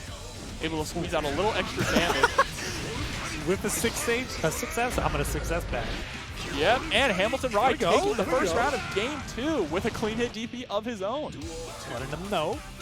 Look, this is Soul Bad Guy's world. We just live in it, It's okay? true, it's true. Every now and then, he's nice enough to let us get a couple knockdowns. And there's the counter hit. I love these just counter hits straight into clean hit DP. Oh, clash and fire, gunplay. Uh-oh. Yeah, that's like really punishable, so good stuff in there. All right, the 5K. Ooh, oh, no, uh-oh. definitely didn't want that. Yeah, probably tried to get a Bandit Revolver, ended up on the 1 for the stick. Oh, the wake up DP into RC backwards. Gets the dust loop combo with the wall break. No, doesn't even need the super. Doesn't want a Tyrant Raid. That was a beautiful confirm from Hamilton Rye there. Absolutely. I like that. This is cool. I've never had so much fun watching two Souls murder each other. Soul's got sauce. For sure, This man has sauce. He's got the ragu. Every time he whiffs a Bandit Revolver, I'm like a little hype. And I get more and more hype the more he whiffs them into stuff. They definitely toned Soul's just straight up. Well, I can't say straight up damage because people figured out new routes. Right. They made him more interesting Yeah. in the latest version of the game. He's got a lot more things he can do, and he's so much more fun to watch. Yeah, he's a little bit less solved because of that, which is very interesting. And yeah, no, the whip band revolvers are mad saucy. I really like it. Yeah, a lot of these clean hit DP combos that you're seeing are relatively actually new. Yeah. That people have been learning. So this game is constantly evolving. It's very, and the way that they're adding these new characters, Goldlewis, Jacko, Happy Chaos, they are going to take a lot of experimenting to finally get like fully developed. Yeah, then Mike getting the full 2K. Oh, went for the 2K, didn't pick up though. Decided to drop the combo for the reset there. Yeah, because if he whips the DP there trying to go for it, that's really bad for him. I don't blame him for trying to make it a little bit safer. All right, blocking the 5K anti-air there. Backdash the forward slash to give one of his own. Yep, just getting that clean hit DP combo. Going for the 2S OTG into Gunflame, getting that pressure up in the corner. We're seeing these Far S 5H. He's saying press a button, please, please press a button. I want to take all that risk for you. Give it to, oh no! He's gonna run up, fast RC into JH, double JH. Oh my god, the bait on the burst with the perfect. Mike's active taking game 2 with an exclamation point here. Dang, that was crazy. Definitely just amazing round there. That was explosive. Literally. Yeah, explosive. Literally explosive. My man exploded. For sure. And a shout out here to Synerd for the $25 contribution to Matcherino. We appreciate all the support you give us. He's always out here every TNS stream. Nice. Thank you so much. We love you. Really appreciate that. I'm sure the players appreciate it too. Okay, Gunflame time. Oh, he's running into him. He said, yo, dap me up, bro. Dap me up. Come on. Yep, headbutt him into the corner with the throw. Another one. No. Jump. Oh, another one. And the RC to get the combo. That's going to be dead. Very fancy way to finish it up. Perfect for Hamilton. And Hamilton Rye really putting up a fight here, too. He's trying to get the bread. Hamilton Rye saying, I can play Soul too. No, he is playing so impressively here. It's just absolutely back and forth between these two guys. Yeah. Oh, the fully charged. He's going to have to and burst. he caught the backdash too. Yeah. Now, I wouldn't consider this a hero burst from Soul because he only needs to touch you twice. It's true. And he's still got quite a bit of health. His guts are pretty good. Well, so. not anymore. This might be... No. The wall break was just a little early there. Yep. About to get meter on Hamilton Rye here. Let's see if we can make a little bit of magic happen here. Not quite. Jumping over the far gun slap. Gunflame will close out that round. Yeah, thank you so much, Synerd. You give so much to us. We really appreciate you. Time to go. Thank you. Hey. Lots of fire. Oh, the counter hit close slash gonna break the wall here. Just built up meter. Didn't have enough to super right before that. Fishing for the counter hit with the 2S and lands it.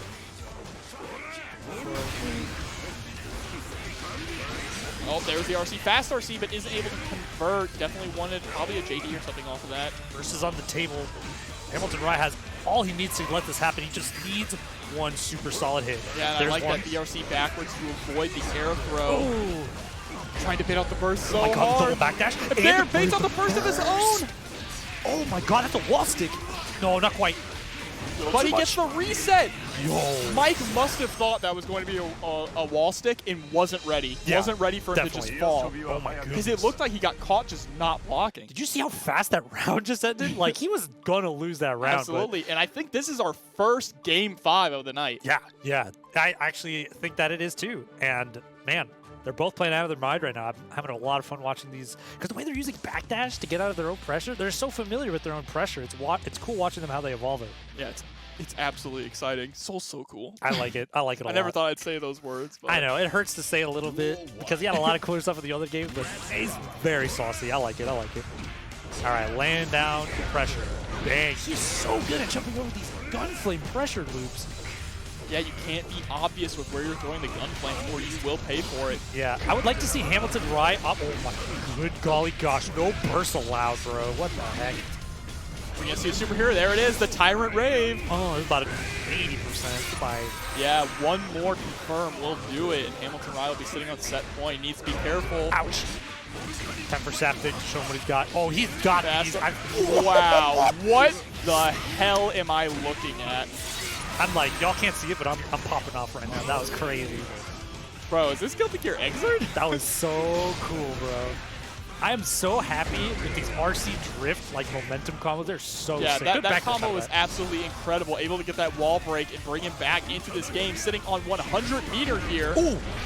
Hey. That's an RC. Doesn't even need a double kick off the banner revolver. Hamilton Rye clutching this victory. If he could get one more. Oh, counter hit 2D. This is going to hurt. Oh, drops the 5K pick up. Okay.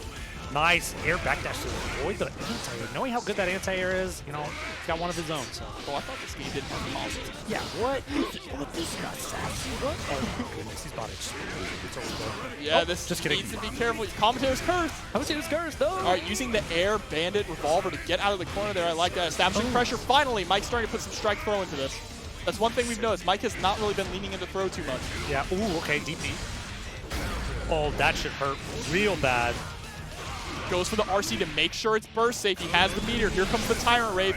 Not going to be quite enough to kill. Scaled a little too heavily after the first RC. Does Hamilton Rye hero burst?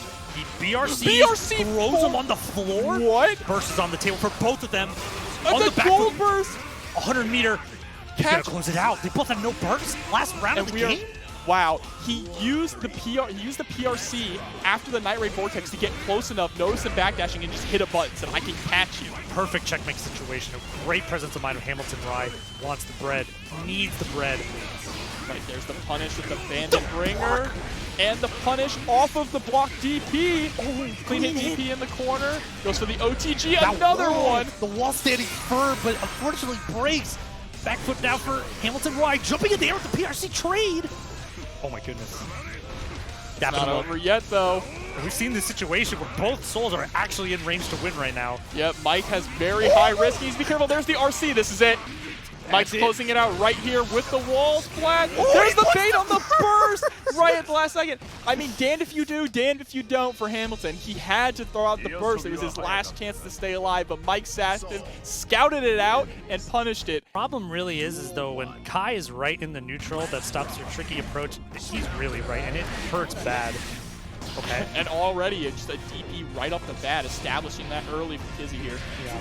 Kai's allowed to play a little bit faster in this kind of matchup too, and a lot of his options will cover multiple options from Ino's approach. So it gets to be a little bit more freeform, I believe, in this matchup. There we go, 6P. We're already seeing Smug Sensei starting to throw out a lot of 6P. Already in the first round, throwing out the Megalomania. Wants to put it on the stack as early as possible. For somebody like Kizzie, maybe he could try to get him to do some fuzzy jumps or some fuzzy backdashes. What do you mean Kai isn't honest? He's the most honest character in fighting games. I don't want to hear that. Kai couldn't lie for money. I'm going to keep it a buck. He's the king of honesty. Honest mids, just like Terumi. Oh my goodness, the counter with the pickup. Nice. That was, looks like it was supposed to be DP save, but maybe have been holding a different button and trying to bit off a little more. 6P with the pickup here, right into Ride the Lightning. Not going to kill, but going to be very close. Yep, and he's back on the floor now. Probably going to get a little fireball pressure going on. Up throw, the Kai special. And one thing we got to keep pointing out, guys, Ride the Lightning, it is a low damage super, but it makes up for that in its just corner carry. If you hit it from mid-screen, it is going to hurt. Huge hitbox too, so. Again with the DP, Kizzie is just not afraid to throw out these vapor thrusts at all. Ooh, 6H. That's actually what I was talking about. 6H covers stroke, and it will cover your air dash. So you kind of just gotta like chill when he does that, or maybe go for like a 6P. 6H is also Kai's best starter. If you get hit by a 6H, especially a counter hit 6H, your life is gone. Ooh, that's gonna hurt. That's a wire C for the tilt. Gonna have to keep it together for that. Kai has a bear grapple. Yep. Yeah, that's true. Maybe. I could debate that. I could probably debate that. But all right, Kizzie takes it game one here over Smug. And like his use of 6H there, very strong. I think if Ino kind of like baits out a little bit more of that 6H, or like maybe doing like a chemical love or like a stroke, that'd be a little bit good. But you also don't want to spend too much time doing nothing against Kai, because then he'll just kind of walk you into the corner. Yeah, absolutely. Here we go. Immediately starting off with the air dash, counter hit. Oh, that used to be burst safe, but they changed the way that the burst hitboxes affect lower, so. Yeah, you just have to time it a little bit differently. It still can be. It just matters where you're at when they burst. Nice dive kick to get the party started. Here we go, another 2D. DP always on the table for Kai, though, so that's something that he's in the back of Smug Sensei's mind. Yep, Kizzie getting knocked down. Backdashing out of the pressure here. And Kizzie again with the run-up throw. Close slash. 6H whip. What a good whip punish.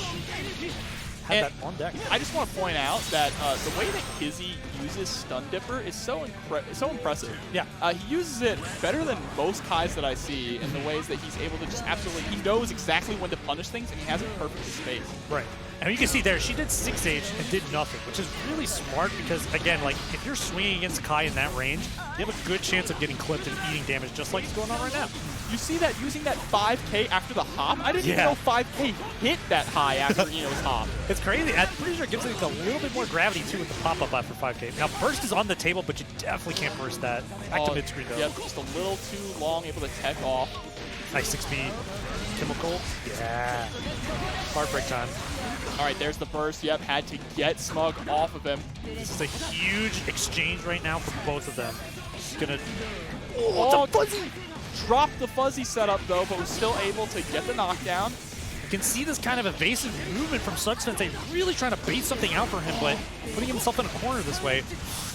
Fireballs could definitely close it out. He's got to be careful. Ooh, 5. Yep. Give him the hand, the chop, the Ric Flair chop. Give me my second game. Game 2 goes to Kizzie K. So far, though, you know, these both players are showing a lot of what the characters can do. Like to see Smug Sensei get a little bit more games in. This is a lot of fun. No, yeah, Smug is playing this incredibly well. He's starting to make those adjustments, you know. Yeah. But I hate to sound cliche, but Kizzie is just kind of making those adjustments back at a much faster rate. Smug is taking a little bit longer to adjust to what Kizzie is doing. Yeah. But when those things happen, Kizzie has an answer for it. Right. It's not unwinnable though. Smug is showing that it's not unwinnable. He's already been he's taking rounds. He just needs to play his game and get his game rolling and not allow, like, he needs to play the Eno game, knock you down and don't let you play the game. That's what Eno wants to do. I think he needs to be a little bit less cautious of the DP because Kizzie K has not been showing it too much, and that will probably net him a little bit more much needed rounds here. But, you know, so far so good. Rounds even. Big jump far slash to start it up. Nice Psycho Crusher. And he hits him with it too, forcing Kizzie K to burst to get out of the corner here. The low crush made me lose it. That was sick. All right, there's the YRC going for the overhead immediately afterwards. Okay. So we're talking about Smug is not allowing Kizzie to play the game, but there's a great poke out with the 2K straight into dire. A Claire counter hit JH, OTG. Spending meter to get him off of, but now he has nothing to defend himself with. Oh my god, ride the lightning. You can see it, like Kizzie is like sniffing out all these situations where like he may be like going for a burst, so he just chilled. Kizzie is plugging Smug into the electric chair. It's over for like that round, and this setup right here, we're all so familiar with this static H fireball. Good trade there in Kizzie's favor, pushing Smug all the way back to the corner, not the counter hit. Ouch. 6H, another ride the lightning. Maximum damage off of that with the positive bonus. Oh, I thought he was going to run up throw. Another 3? Oh, yeah, I thought it was going to be a run up throw, and there it is. 3-0 straight. Kizzie K moving on in the winner's side here. I mean, we could probably assume Kizzie's not much. And this looks like it's going to be Kreator versus Mike Saftig. Round start DP. What a madman. Kreator feeling a little spicy tonight. Okay. And look at the neutral. Look, it's like watching some Street Fighter 4 going on. He's trying to contest the flip kick there. Ooh, that's a big foot to the dome. Gotta burst that. He was right next to the corner. That was easy window insurance. Yeah, counter hit 5H is incredibly scary. And there's another burst because counter hit 6S is just as scary. They see their live slash before them and they're like, nah, I'm not breaking through this wall. Okay, throw. This is scary. Nice. Oh, with the pickup, gonna get the wall splat, opting not to spend the meter, wants to hold on to it for pressure here. Or combo conversions like that. And round 1 goes to Kreator here. Little Bruce Lee kicks to close out the round. Mike Saftig. Ta-da. Change up a little bit here. All right, round start situation again. I like that, trying to fish out for the 2S, but the shimmy there from Kreator round start, getting the throw. And now just fishing out with this 2D. What that dog doing? Nice. His use of DP's been pretty good this game. Yeah, and these air conversions too. Again with the round start DP. And traded too. JH nonetheless. Nice cami flip into the gun plane. Oh my god, they're finally getting the DP. All right, Kreator knows something about this matchup. Sure does. Is fishing hard for these DPs. and is neutralizing Gunflame with the Spiral Arrow. Incredibly smart stuff there. I really like his round start options too. He's backing up, waiting for a button, going in, getting the punish, and trying to get the corner as soon as possible. Yeah. Really smart. Playing that boxer playstyle. She may be using her feet and a dog, but she is a boxer. That is the way that she traditionally plays. Kickboxer. A kickboxer, yes. Yeah, we could call it that. All right, let's see what this round start is. He did a lot of walking back to try and whip punish. Looking for it again, but this time decides to swing first. All right, getting this far slash. Looks like he's trying to go for a walk-up throw, but Kreator jabbed right out. Kreator looking like he's trying to preemptively deal with some options, but that time got caught overhead. Yeah, that was a shame. Spent the burst to try and escape the corner, but Mike just saying no and sending Kreator straight through the wall. Not looking too good for Kreator this round, but we've seen a lot of comebacks with around these health values before, and that's all it needs is a really good counter hit. Nice throw. This will definitely get a couple. Yeah, went for another throw there, but Mike with the backdash and the punish to take the round here. And that's why we never tech throws. We always jump, fuzzy jumper backdash. Here we go. Starting it up. Fafnir get all those plus frames, looking like he was going to run in deep for a throw there, but Kreator just ready to press out of it. And shoutouts to Ronan! Get him, you Ron. know the man. Ron, let's go Ronan. 19 months, man. Love to see it. Yeah, we love you, Ronan. Love you should you, be Ronan. entering these tournaments too, man. We want to see your Potemkin. It's true. We've been grinding a little bit. I'll try to get him in there. Okay, here we go. Sidestep. He's been really good on these jab situations and getting a lot out of it, but unfortunately, that looks like the round there. Yep, there we go. Mike Saftig taking game 2. We are now 1-1 apiece between both players. Mike was definitely making great adjustments there. That's something we talk about with Mike. He is really good at adjusting in between rounds. Yeah, definitely. And the first round went as fast as the second round, too. That's a really good adaptation from him. I mean, these characters are both. This kind of matchup is a matchup where you're going to see so many counter hits. These are both counter hit monster characters, and they are going to absolutely make you explode. So these rounds will go incredibly fast. This is not. You're not going to see these guys play too much footsies. Nah. And for Mike Saftig being as patient as he is, like he's still going in. These characters are designed to go in. Okay. Chilling. Wow, what a whiff punish. Oh, the anti-air with the 5G. Give him the elbow. Oh, look at this chilling, and like, it's still scary. Like, you could be chilling. Wow, the jump to try and bait out the burst, and then still connecting with the counter hit and confirming off of it straight into a wall break there. Kreator is playing out of their mind right now with this confirm. You can tell that they really understand their character and how the gravity and wall system works in this game. It's a full meter here to close out this round. No RC after the throw, though. Didn't want to spend it. Use a PRC to make himself safe, and another PRC to extend his pressure here. DP. And that's all the meter gone, and then Mike Saftig Why did that do so much damage? It's so bad, guy, bro. Dice Game's vision. Oh my goodness. That is a goodness. situation where you have full meter. You might as well just spend it and try and close out the round so you don't get to carry it. Also, it's a really good way to kind of bait out those burst baits there as well, but, you know, we're good. Yep, the 6P, though, pushing Mike into the corner.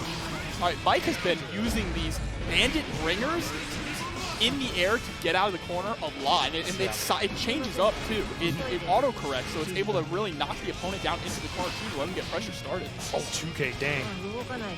Throw pressure. Oh, with the DP, gonna get punished hard for that. Fancy combo. Yep. Okay. And both these players 1-1 in rounds, about even resources. Mike Saftig is about to build up his burst very shortly. That 2D criminal low, just giant stop sign. Good stuff. Get the corner for that. 8. Oh, baits the burst. Here we go. But whiffs the throw. Had to throw out his own burst to keep Mike in the corner, but Mike able to fight his way out here. Okay, Bandit Revolver to give him the corner. Cross up. This is the second time he's jumped out of the corner. Saftig really needs to keep him down here if he wants to finish out the set. Another air throw? All right, Kreator has dog. meter. This time not going to make the mistake and immediately going to spend it to close out the game. Kreator up 2-1 over Mike Saftig. These matches are violent. Absolutely. Violence out here. Love it. Love it. The copy pasta in the chat. By the way, Brandon is Kreator. I love that copy pasta. I can't even see it. Oh, I see it. Okay. Oh, man. Game over. Yep, Kreator is trying to close this out quickly. He can. This is a very vital game. He does not want Mike to be able to get up into that 2-2 situation. Yeah, even losing this round would be very bad with somebody like Mike Side. Oh my god, I had to say something. He blocks the burst right before he gets in the corner situation. The use of 2D and roundhouse kick in neutral is really working out in Kreator's favor. Able to catch Mike off guard and get a lot of counter hits. Wow, backdash and then dash forward into DP to counter hit the DP while it was in the air. What is going on? So smart, so smart. Kreator is playing insane this set, to be honest. And there's the RC on the block to stay safe. Not going to work out too well, though. Mike. Oh, unfortunate. Or maybe not. For you. Oh, going back the other way. Nope, this way now. Oh my god, we're doing meta combos on net play. Let's go. Man, Mike could not decide which direction he wanted him to go. He was just sending them bouncing around the screen. Said, man, forget it. I'll just do all the directions. Works for me. Wall break. Oh, he's making him hold the Fafness. Yeah, you have to FD that or you're going to eat so much chip damage. Her health is lower than her name on the health bar after a few of those. All right, the full screen gunflame trying to establish some pressure, but there's my 2D god, bro. The hitbox on Gio's 2D is incredible. Able to just, it's so disjointed, just able to beat out gunflame just like that. Yeah, just like you said, the way she's using 2D and up dog to kind of like blocks with him is actually doing a really good job because of those extended hitboxes. All right, Kreator's sitting at 100 meter now. Needs to spend it on the next hit. Keep the pressure going. Great DP there from Mike. Oh, drops the combo, though, so unfortunate, but still holds the corner positioning. That's vital. It's not over yet. Wants to close this round, and I can feel it. Kreator had to spend all their meter to FD, and now Mike. Oh my goodness, the savior burst for the hero. Now he's got his burst. Now he's the hero. Tried to go for the DP. There's the 6B. Mike spends it. Far slash. Wow, the far slash just hits the recovery frames of the spiral arrow, and Mike is now up 2-2. We are going to game 5. He stood in front of the semi-truck. He's like, I know you're going to stop. Hold this far slash. Far slash the god button. That is Daisuke's vision. And it really is. What beats fist? Nothing. Not even feet. But we got it. We got a game 5. Staff taking Kreator. He's just throwing out rock every time. Rock, but I did paper. I don't care. Rock, rock, bro. All right, here we go. Game 5. Dash. Opting for the preemptive options. No more reacting. It's time. 2D. And Mike punching with that 5K, knowing that 3 frames. What a good bar slash off the nothing. He's been like extending his pressure into up dog, and he just found an opportunity to get a corner now. Yeah, burst to push Kreator into the corner and maintain that pressure now. And he's catching with these bar slashes just barely at the end of his hurt box. Trying to go for that fast RC overhead mix. We haven't seen that yet from Mike in this match, but it didn't work out that time. Oh, the backdash. Ouch. The whiff throw is going to hurt. Yeah, that's happened quite a bit. Whiff throws into death in this set, and it's not looking good, but Kreator has been playing really good this game. He can dig deep, figure out what's going on. Sure, he can take this round and give us the last round that we want to see. And the just block still not quite enough to be able to punish the Bandit Bringer. Mike Saftig sitting on set point here with Kreator in the corner, but Kreator fighting their way out here. Nice for the mix-up. Okay. All right, that's scary to be able to jab out of that. He's been good at it, too. He's gotten so many jabs out of strike throw situations really hard. And here's the Saftig special, honestly. Like, that combo was so sick. I'm sorry that you bursted it, but almost ran under the burst, too. Yeah, for real. Soul's run incredibly low profile. No. And there it is, RC downward just to finish him off with the Fafnir in style. Mike Saftig taking it 3-2 over Kreator, moving this, and up against Axel. This is rough. This is rough for you. For today, I will be an Axel lover. I also love Axel. I also play Axel, but Goldlewis is just so exciting. Goldlewis is definitely your boy.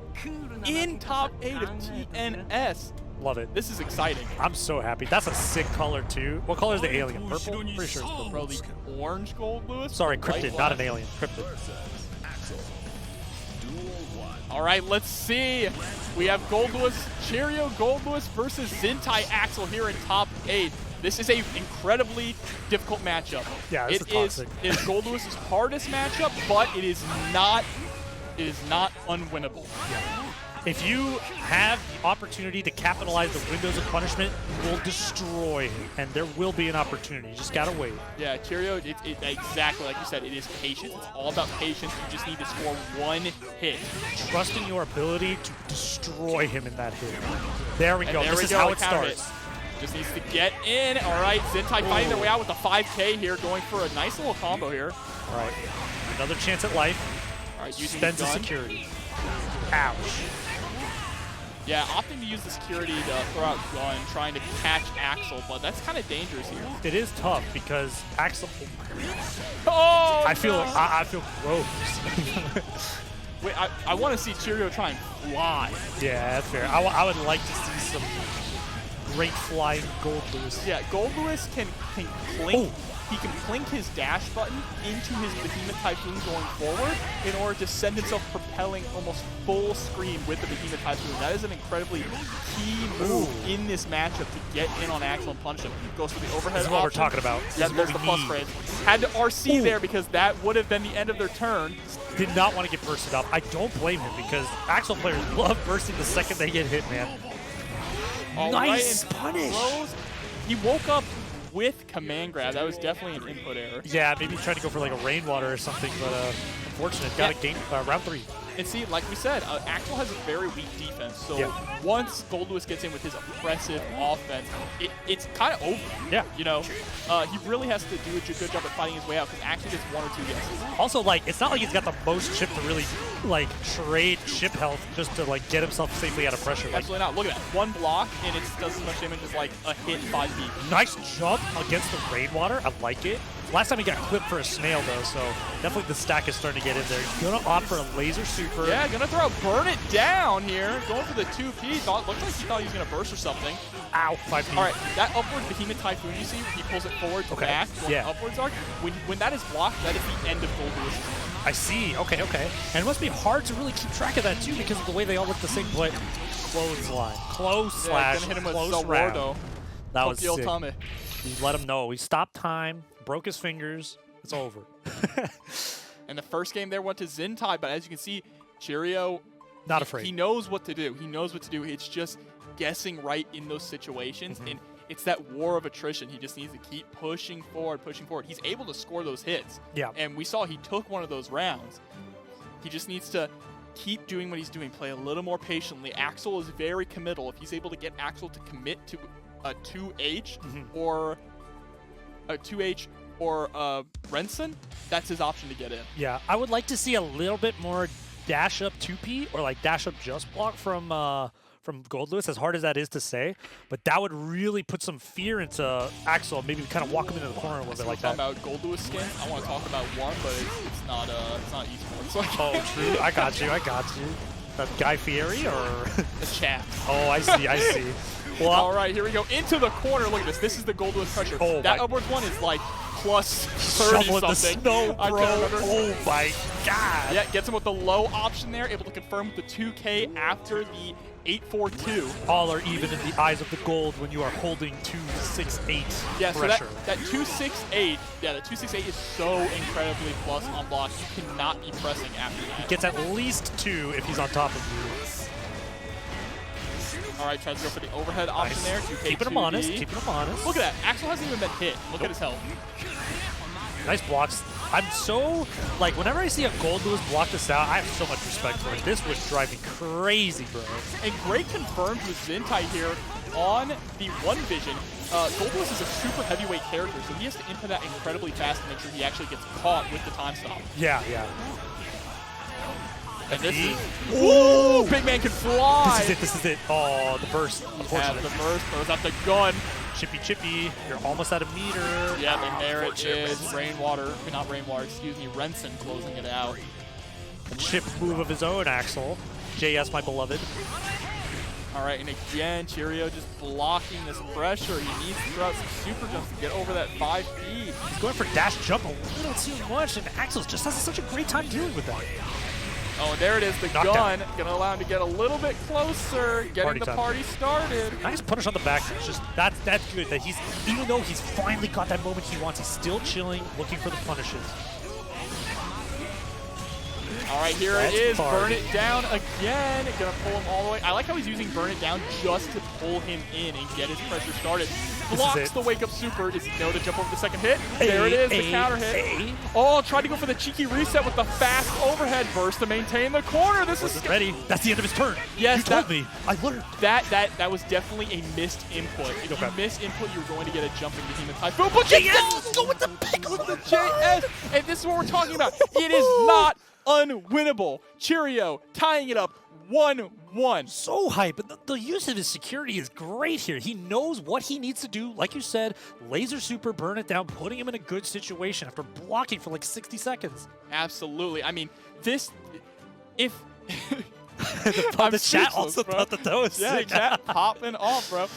The thing about this matchup is it is the longest rounds ever. It feels like an eternity for Guilty Gear Strive. But then the moment Goldlewis gets in, it's like a flash and it's over. It's a grueling matchup for both of them too. Imagine Death of 1,000 Cups and you get to 999 and he just smacks you into the next stage. I know, you've been sitting there just playing, like, trying to big brain analyze keeping this guy out. Yeah, you've been right for like 60 Guilty Gear seconds and you just die. All right, oh my, had to burst there. That absolutely would have been death. Yeah, no doubt. Off a counter 268. Bro, he's twice. Look at his health bar. Oh no. Yeah, Axel, 4th lowest health in the game, so this man is squishy. Yeah, that's what he gets for putting the pants on, to be honest. Ooh. Oh, trying to jump over. Remember, that has a very low hitbox. There's the burn it down, going to pull. Oh, jump, press it. Oh my god, it almost hit too. Gets him with the back scratcher, overhead cross up, goes for the... Oh my god. I'm punching the air. Cheryo is playing crazy right now, but gets thrown into the corner himself by Zintai. Zintai with instant overhead. Not able to confirm off of it. Just built up enough meter. Oh my god. All right, he needs to be FDing. Chipp is a factor here. Zintai doesn't have to get too crazy to try and close. Oh, that's that! No Wow, he bit way. so much, dude. You can't show all of that. Oh my goodness. 2P into 684 Behemoth Typhoon. I'm a little sweaty. This game is crazy. Look at this. Throw, party time. Back in the same situation we were at. Misses the rainwater. Yeah, and the thing was there, Zintai got a little too aggressive. Yeah. He only needed one more touch to win, but he decided to go in, yeah. which is where Goldlewis wants you. He's been begging this roll around. Look at him down back. You gave it to him. All right, Zintai realizing his mistake, and he is absolutely staying. No, sir. Oh, trying to fish. He's baiting. I think what it is that Goldlewis right now really showing, he's like, yo, I'll block. So now Zintai, it's just a matter of tricking him into like pressing. Yep, there is the bomber with a perfect Zintai. That's exactly what we expect to see in this kind of matchup. Jump D to start things off. This is looking scary. Oh, he had to burst there. No Again, doubt. I say it very concerningly, but he probably would have died. Yeah. The worst part is, too, is though, like, it's scary to burst close slash. You can always just jump cancel it and go for a hard read on the burst. Nice. That would have been really bad if he got knocked down there. I like that. Throwing out the gun because it's going to force your opponent to either spend their meter or take a ton of chip damage. Yeah. And any damage you can get is nice to shave off with Goldlewis. So when you finally get in, it makes it just a little bit easier. Yeah, also at full screen too, there's not too much a lot of characters can use punish, so it's a really great way to kind of just open yourself up for some stuff. Nice cross under, I like that. Oh, blocks the YRC and gets the counter hit confirmed off of far slash. If you counter hit far slash, it opens you up to be able to do the, excuse me, do the overhead, the big overhead Behemoth Typhoon, and it will combo. Yeah, and it looks like he finally is starting to use that Behemoth Typhoon that actually gives him pressure, like you were saying earlier, from the air. Nice, 5K, I like that 5K. To stomp on the 2H. All right. Oh, I was about to say he's got burst and super on the table, but incredibly close round there, but I like that 5K. That 5K was such a great hitbox. He knows that Zintai likes to throw out 2H, so trying to stomp on the chains to get the party started. That is a huge disjointed hitbox. Talk about like Geo 2D kind of levels of disjoint. Yeah. Man is stepping on your Jordan. That whole leggy is just death. But all right, Zintai 2-1 over Cheryo. To be honest, though, this is like a really great... I would show somebody, like, this is how the matchup goes. Absolutely. Like, I would show them this set. Every match has basically been down to the wire. Yep. And it's so stressful for both of them, too, because like we said, you know, the patience has to be unreal. Just a little too far from the 2S combo. Oh, he's getting a little antsy. Really wants to get in here. Nice. Okay. Dang. All right, yep, see, this is exactly what Zintai needs to be doing, playing at this range. Going for the knockdown. Let's see what he can get here. Maybe a 5K. Oh, nice run throw. full screen, run up throw. Big man rolling at you. When you're afraid of the coffin, throw is easy enough to throw you into that mix-up. All right, no confirm off of the anti-air 5. There it is, burn it down again with the command grab. Oh my god. I've never seen that interaction in my life. Unfortunate for him, this might be the round. Yep, successful calls it out. Yeah, Zintai on set point now. That was a very scrambling interaction between those two suits. You can feel the desperation between the two characters to just get out of this matchup, Oh bro. no, gets the 2H instead of the 2-6-8 between the Typhoon here, and there it is. Nice. So is that 2 of them? Okay, JD. Oh, that counter hit was absolutely in Zintai's favor, but Nice. Zintai! Don't run in! What are you doing? No! He's like, I want to rush in. Go get him, champ. Below. Look at this chip damage! Oh my god, he's swanging. Yeah, missed input there on the Behemoth Typhoon. Gets the jump though, but he's so close. He just needs. He's chilling. He just needs to throw a gun. Yeah, shoot him. Let him know. Okay, that'll do stuff. There it is. Oh, you know. Need to be really careful. Chip is a factor. Zintai has to be spending meter to block everything. There's the jump over. Oh my god, throwing out Burn It Down. And he's air FD. He's going to lose all his meter. Cross under. Very strong. There it is. Cheryo still alive. Every single match has come down to the final round here. I would love to see a game 5, especially with a matchup as toxic as this. They're still playing it out. It's so great. Nice. 1-2, and we might be heading towards a game 5. Cheryo has Zintai in the corner, exactly where Goldlewis wants to. PRC forward, goes for the overhead fuzzy. And both persons are on the table too. They just checked out the row. 6P to close it out. And see that reaction? Perfect. That was such a good trap. And we are going to game 5 here. Yes. Don't let anyone tell you that this is an unwinnable matchup for Goldlewis. All those meme videos when he first released, which is 5P, 5P, 5P to win. Clout chasing. Don't listen. Clout chasing. This right here, Cheryo, master at fighting the Axel. Zintai, also really good at fighting the Goldlewis. Yeah, He knows how to fight an Axel. Zintai is a great Axel player. Yeah. And he showed it before, One of the too. most fun to watch. He is always playing in these TNSs and placing really well. He's a great player. So Cheryo able to just turn it up, and I've never seen Cheryo play. I am going to go back and analyze this and steal some of this stuff because, wow. I'm getting blown away by the way he is navigating this matchup. Yeah, he's not really dropping anything, too. He's doing a really good job making those moments count when he finally gets a hit in. Zintai is definitely, in some cases, I believe, playing just a little too aggressively. Okay. In some cases. Needs to just, play at this range. Yeah, as exhausting as it is. Yes, it is very mentally exhausting, but this is the choice. When you go, you don't want to be close to Goldlewis. Nope, not at all. You do not want to be within that coffin range. Oh, unfortunate. If he jumped like neutral jump, he probably would have got out of that. But I like the presence of mind to try to drop out of that. All right, using that 5P, the backdash though on the command grab here. The movement right now is very distinct. They're trying to go for stuff, and he still gets the knockdown too. Lands on the bullets of the gun after getting the counter hit JS. Uh-oh. All right, starting to harass him with the 2H. This is looking more like what we're used to seeing here, but again, just gotta hit him. Oh! Didn't quite land into it. All right, the YRC, get off me, run up, throw, OTG. Not quite. He knows that he's a little chunky. Maybe didn't believe that the OTG would finish it, but that'll do it. Yep, finishes him off with the JH. Okay. You've done this before, Cheryo. Just because you had a bad round, still do this. Yeah, but Zintai sitting on set point yet again here. Nice JD. He's doing a really good job getting max range JD to put himself in a really good situation to win the round. All right, yeah, harassing with these JSs now. This is a lot different. We weren't seeing this from Zintai before. Really just absolutely going in with these JSs. And it's working out really well here. Yeah, we got to see a 6P or something if he's going to do it that much. Oh, no, you can't burst that. Oh, JH is so JH evil. Forcing the burst, putting Goldlewis having to play. Nice. Oh my god. Okay, can't get it confirmed right away, but, this is just as good, to be honest. Oh, jumping over the 2D there. I thought that cross up. Oh, I thought that crossed up. We are, yep, one more hit away. Oh, that's that. Yeah. Yep, gets hit by the nice call grab. out, though. Nice call out. And congratulations to Zintai. Great stuff. And Cheryo, what a showing. I'm impressed. Inside, but also outside. It's time. I got the edgy color. Man, what a jump. Yep, here we go. Up against Hawsta, Wafe and Hawsta.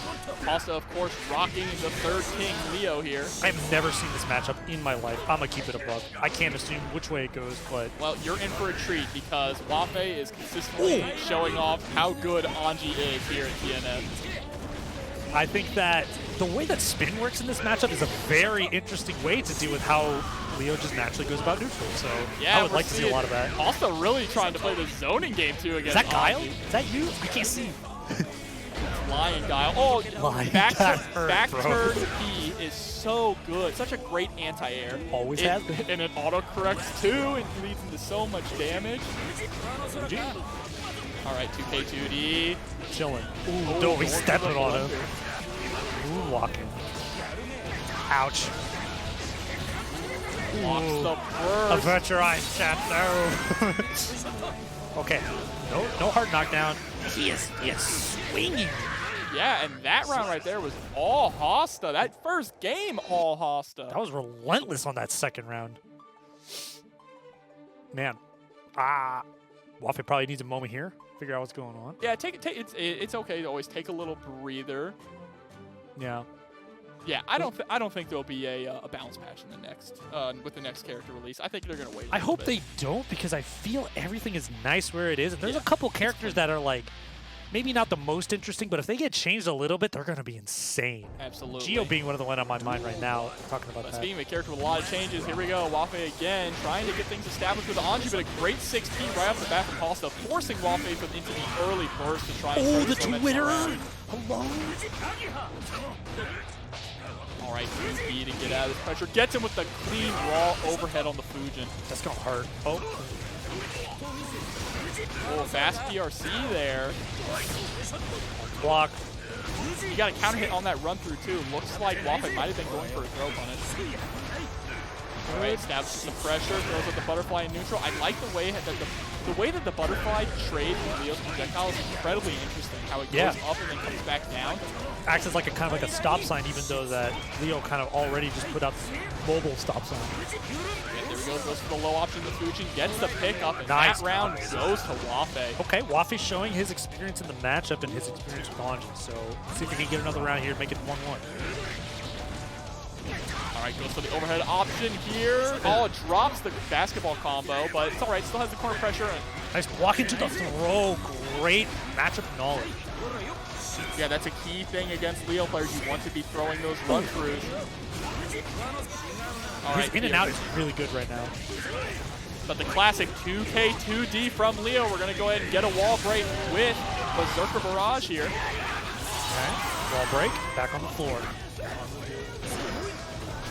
All right, trying to use that Fujin spin again in neutral. There it is. This time opts to throw after the 5K. Nice block, and he gets the Twitter verified, messed up his combo. No.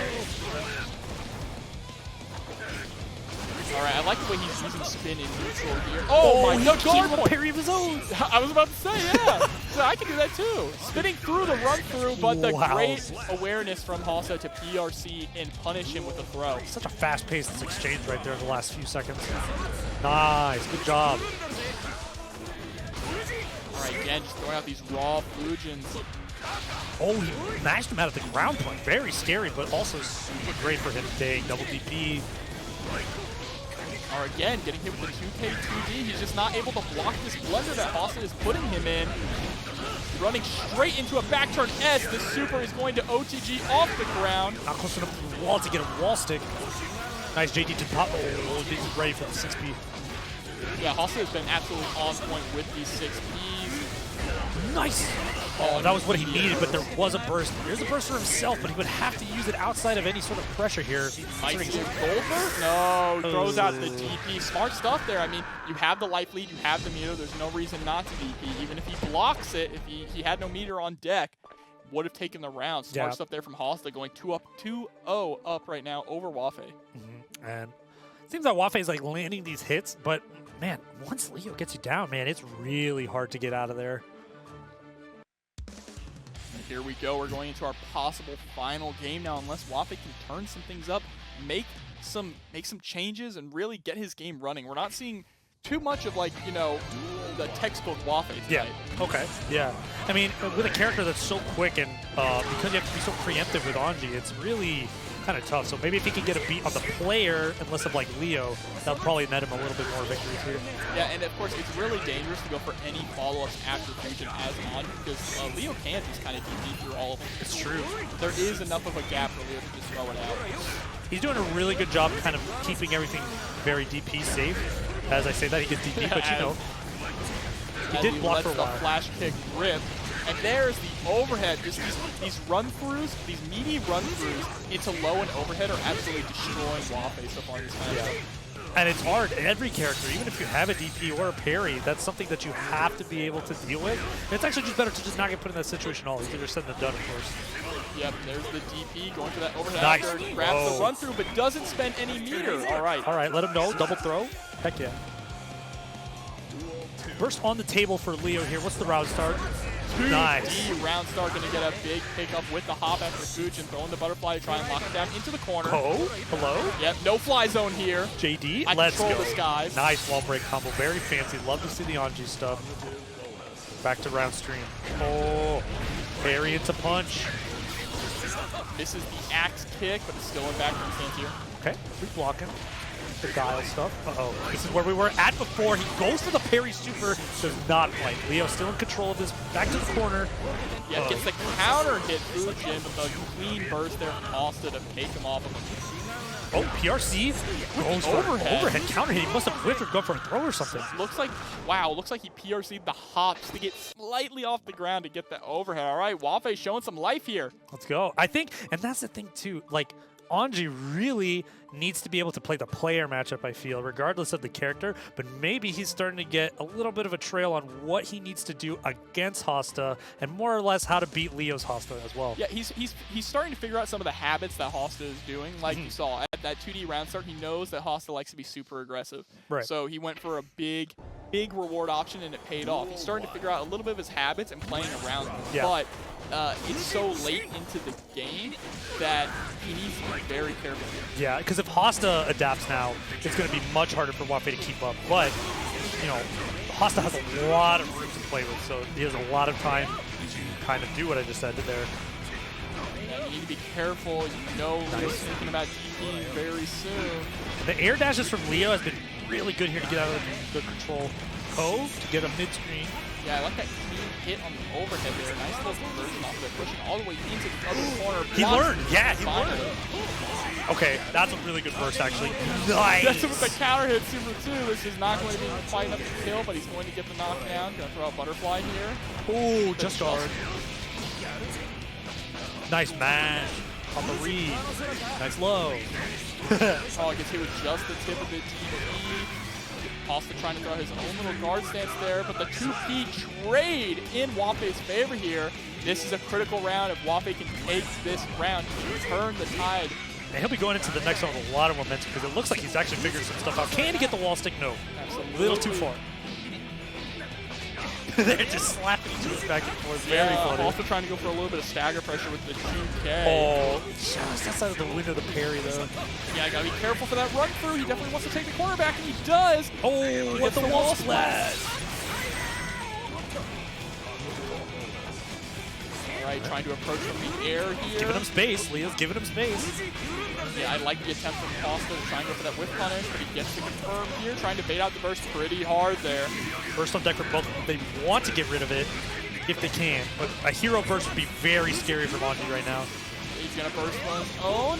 Doesn't even go for the burst save combo. I like that. You need to take the nice damage when you can. Oh. Absolutely, Wafe tying it up 2-2. And that's a good option too, because if he's been going for DP in those situations because he threw, that beats that situation as well. He hasn't really shown the throw yet, so that was a really great way to close out that round. Let's see if it works again in this game 5 coming up. Absolutely, Wafe is really starting to figure out Hawsta's habits. Now the ball is in Hawsta's court to make the adjustments and change up the way he's approaching in neutral and approaching in his pressure, because Wafe has figured it out and he's really starting to play a lot more cleanly.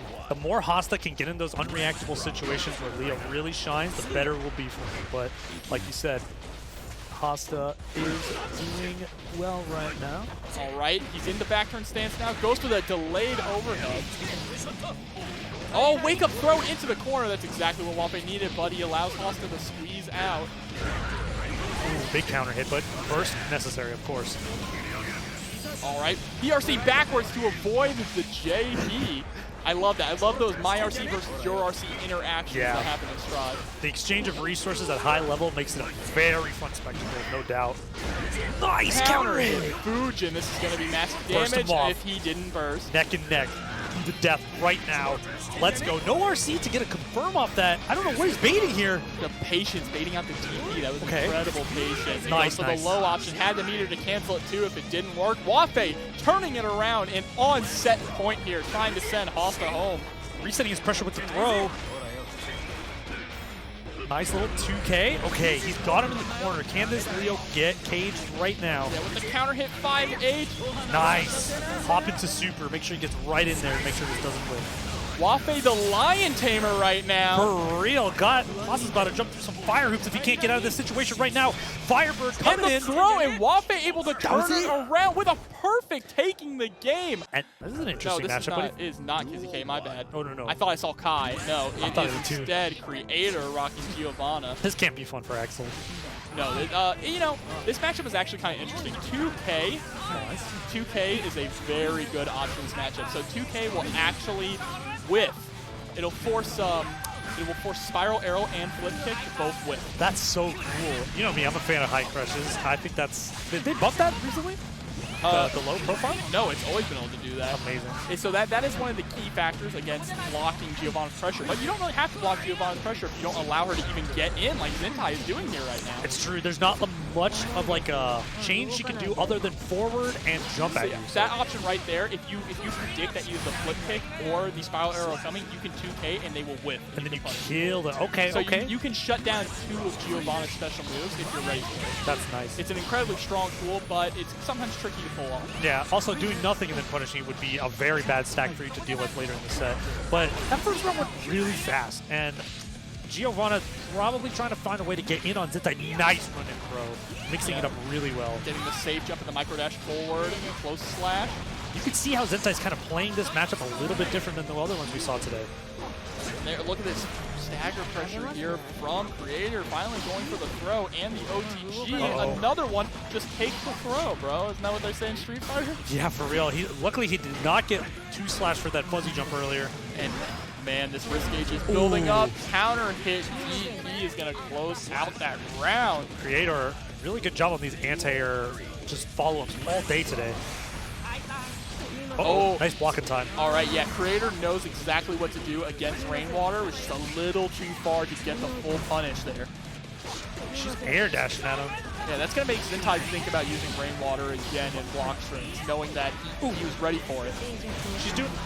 Giovanna's doing a really good job finding times to air dash in, but that being said, Zintai not letting them get away with much after that. Nice anti-air as soon as I said that. Counter hit 2S, has the charge on deck. There it is, one vision. Zoordo. Drops it.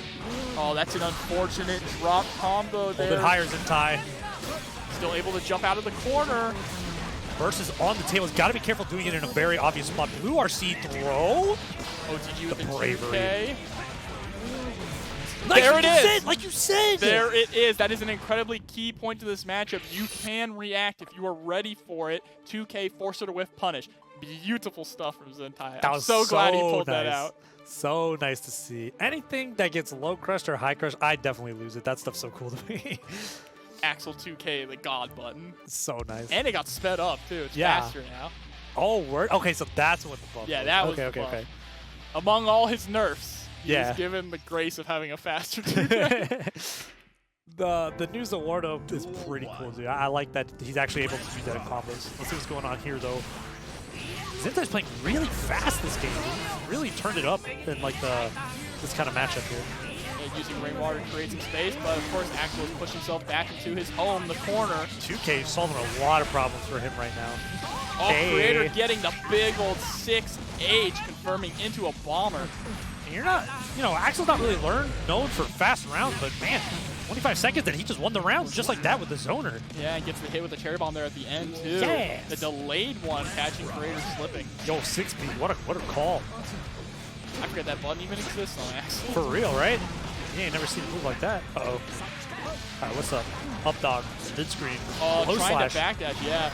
Man, tech throw. Again, close slash from Gio, so incredibly good at catching those back dashes. But here we Nice, go, Bomber nice, loses Zintai. Very good stuff from them. Got meter on deck. Active bonus. Positive bonus. Oh, confirming with the RC, forcing Kreator to burst if he wants to stay alive here. Yeah, putting him in a really shitty situation here with that burst too. Now he's back into the wall, but full screen is good enough. Count using 6H to low crush 2S from Giovanna. Galaxy Brain Axle. Yeah, Zintai really enjoyed throwing out 6K. He did it a few times when he saw after they were split up and he saw Giovanna coming in, he would throw out 6H to preemptively catch anything she was pressing, and it worked out a few times in that round alone.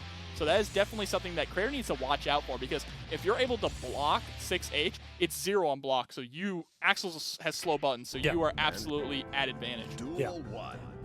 And this is usually a matchup you think Giovanna could kind of like get in and bully a little bit, and she has a bit, but Zintai is really correct in a lot of these excuse me, it is 0 on hit, and it is -3 on block. Of course, of course.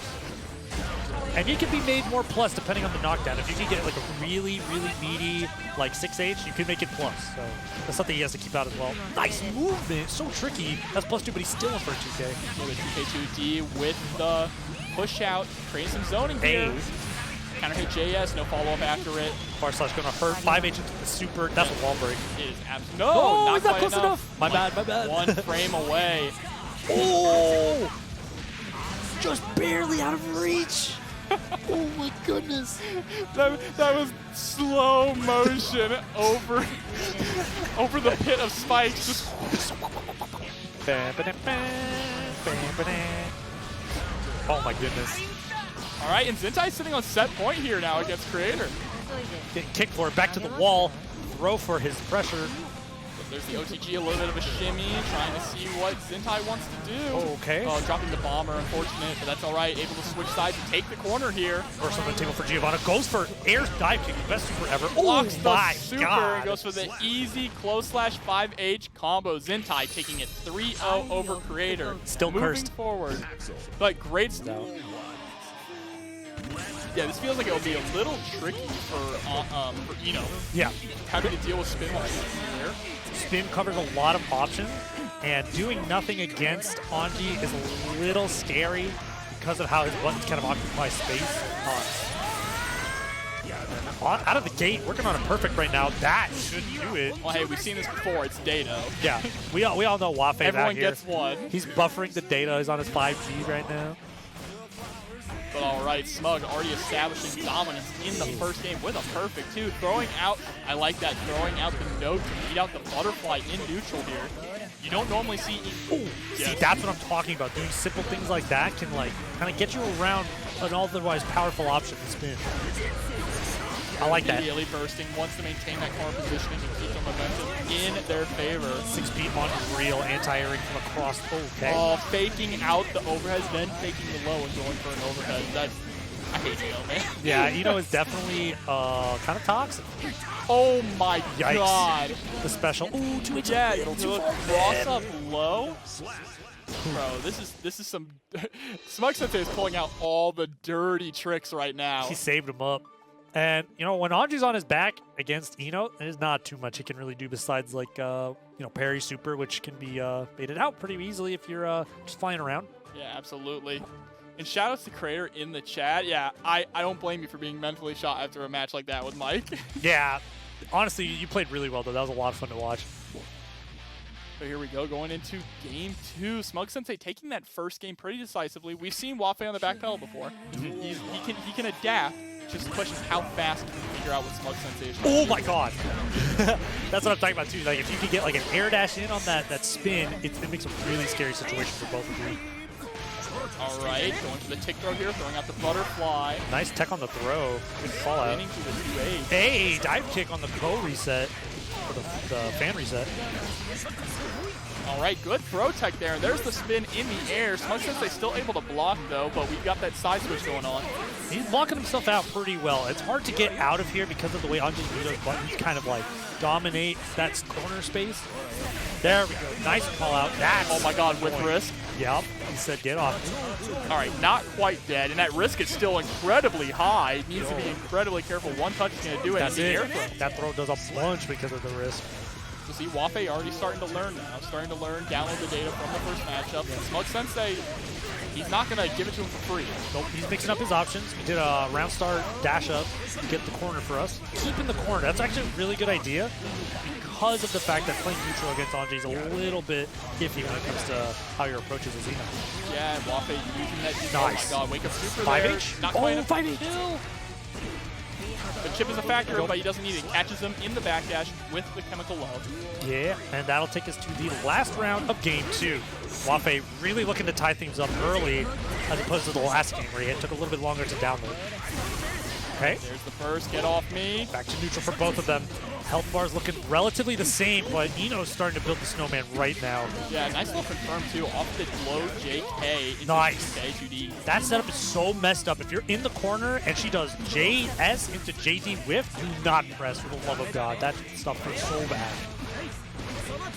All right, throws out the butterfly, but there's the stroke right underneath it. Great reaction here from Smug. Wants to close out this and get an early 2-0 lead. Yeah, Smug got a lot of extremely meaty rewards there because of the setups he has. I don't know if Wafe was maybe trying to do some like spin or some sort of tech to get out of it, but or maybe it's just like a knowledge kind of thing, but Smug Sensei's definitely running his game. Let's see if Wafe can finally download what he needs in order to get him to another game here. Yeah, it's looking kind of tough though, but like we said, we just saw Wafe able to bring back the game, so it's absolutely doable. But Smug is playing around spin incredibly well. Yeah. Even when Wafe is able to get successful spins off, Smug is just immediately blocking or punishing with something else. Right, or he'll do like low air dives that kind of kill his momentum to let him get into that. Unfortunately, 2H definitely explodes to that. Here we go. Is that a wall break? It sure is. Wafe. No, why did I have to say anything? Yep, Wafe pushed into the corner, back up against the wall, having to hold this Ino mix-up, but presses 2P, the bravery to get out of that. Yeah, forcing Smug to burst. He wants to maintain the corner and not eat a ton of damage off of that counter hit. Oh, he went for counter super, I think, and he got grabbed. You can't counter a command grab. Block this. Yeah. Megalovania. So much pain. Oh my god, so much damage too with the knockdown. Goes for the double overhead, forcing. Had to burst. Hero burst.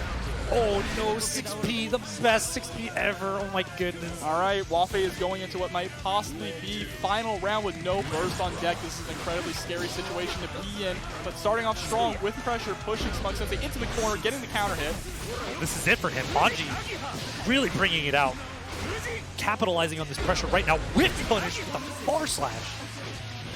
That's a wall stick. Code. Break the wall, look at this life lead here.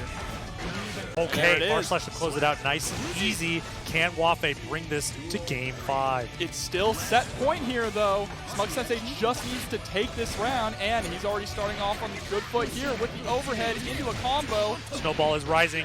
Wall's about to break. Nice block. Counter hit, break the wall. That is a positive bonus already with 50 meter on deck. It is not looking good. There's the PRC. Oh. Tried to go for a second overhead, didn't work out. Oh, 2P took low crush. It's really hard to block, but he goes for a throw, so nice jump out. Oh, Jesus, that's like 4 overheads. Oh my god, he did go for 4 overheads and finishes off with a perfect 2. Man. Smug Sensei 3-0 over Wafe. Great stuff, Smug Sensei. And shout out to Wafe. Always exciting to see him show up. I don't know my places. Riverside, California. But let's get into this. Kizzie K versus Mike Saptic. Good God, Tong's gonna murder me when I get off the microphone. Oh no. I would like to see the murdering going on in this match still right now, but they're playing very chill. Got a corner situation here for Kizzie K though. See if he can get the first wall break of the game. All right, yeah, trying to go for this this counter hit, fishing out, you know, that S into H. Gets the counter hit Bandit Bringer, but not able to confirm off of it. Okay, RC to try and get this confirmed what here. What a pickup with the JP into... I love Saptic's combo. My God, Mike Saptic trying to put on a combo video here on stream. It's very good that...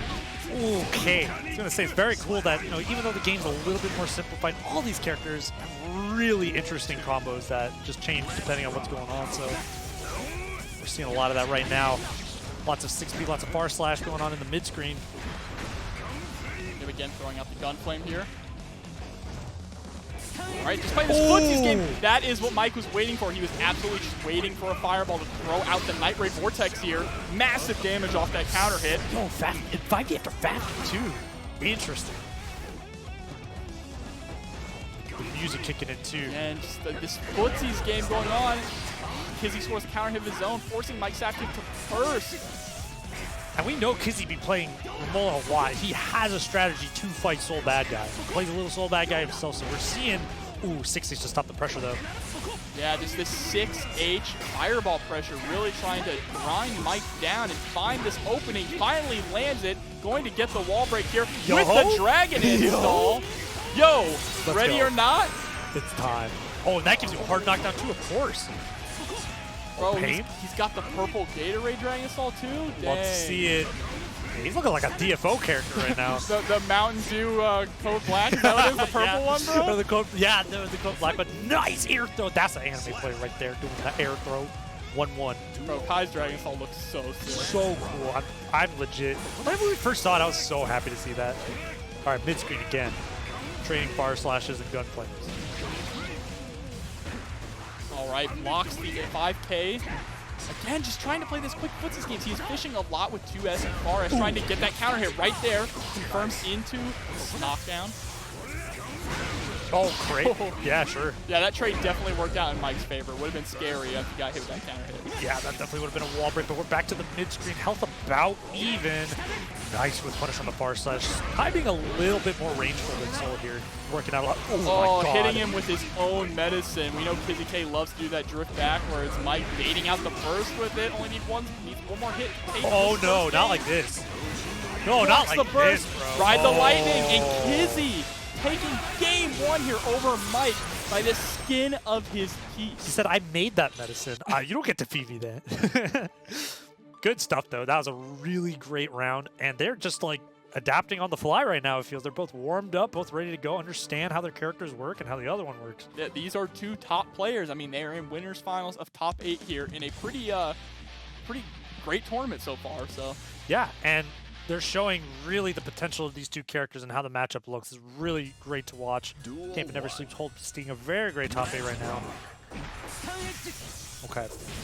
And Kai definitely has the range advantage at these round start situations. It's kind of scary to poke, though, because if Soul throws out one of those massive counter hit buttons, you may be exploding. Yeah, definitely. And it's hard because it's like, yes, you do dominate the neutral slightly more, but damn, you explode if that stuff actually gets through and you swing wrong.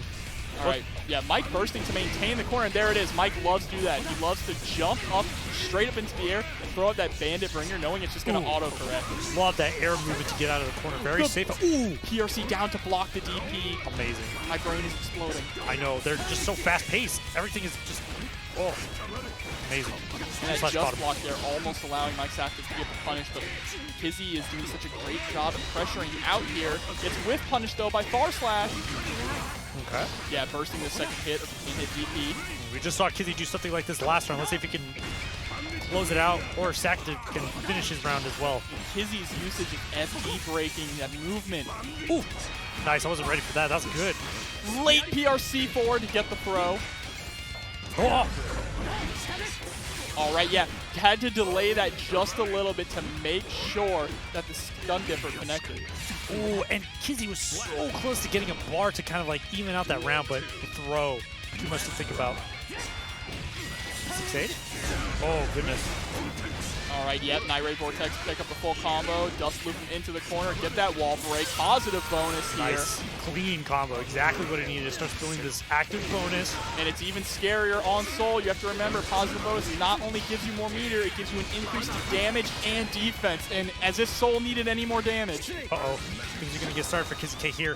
Can he bait the DP and burst? This is going to be very tough for him, but we've seen him do it before. There it is, baiting the burst now. All that's left for him is DP on the table. If he DPs, he might die but. Wow, what a throw. He sniffed out that he was going to try and go for another run-up close slash and just tossed him. Yeah, I wonder if that was from the stack earlier. He did win a round by throwing, so perhaps Kizzie thought that he knew he wouldn't go for it again, but it's after taking game 2, tying things up for us on this game 3. I'm feeling a game 5 in my bones here. I want a game 5, please. I'm glad your bones are saying that. It's time. Honestly, great. And again, like you said, you know, Mexico versus America, this looks really good quality, like, connection going on. Absolutely. Again, this time Kizzie starting to play a little more patiently at the round start. Doesn't want to just throw out a button. Opts to walk backwards, throw out a fireball. And though they are playing patient, they're mauling when they need to. It's not hesitant. It's like cleverly patient. It's really cool to watch. No, they're playing Guilty Gear Strive. You play that more patient game and you explode when you need to. Yep. Once you get the meters, whoever gets that first meter is there. Oh my god, bro, your health. What was that combo? That bounce with the PRC to get him. That was, man. Mike is blowing my mind. He's showing me combos I haven't seen. Mike is great. Too deep. You know, the more things change, the more they stay the same. The whip too deep. I can hear you two playing in the background. This is wild. Low profile. Shouts to Egger. Shoutouts to Egger. 2D to God. Oh my goodness. He got punched in the gut. Look at your health bar. Saftig making quick work of this game. Goodness, we didn't even get to commentate really. He's already going. Yeah, there's the PRC backwards. Oh no, Nibel pick it up. Yeah, you got it. You either die with it or you burst with it. Yeah, absolutely. I mean, that was a drop there from Mike, but explosive.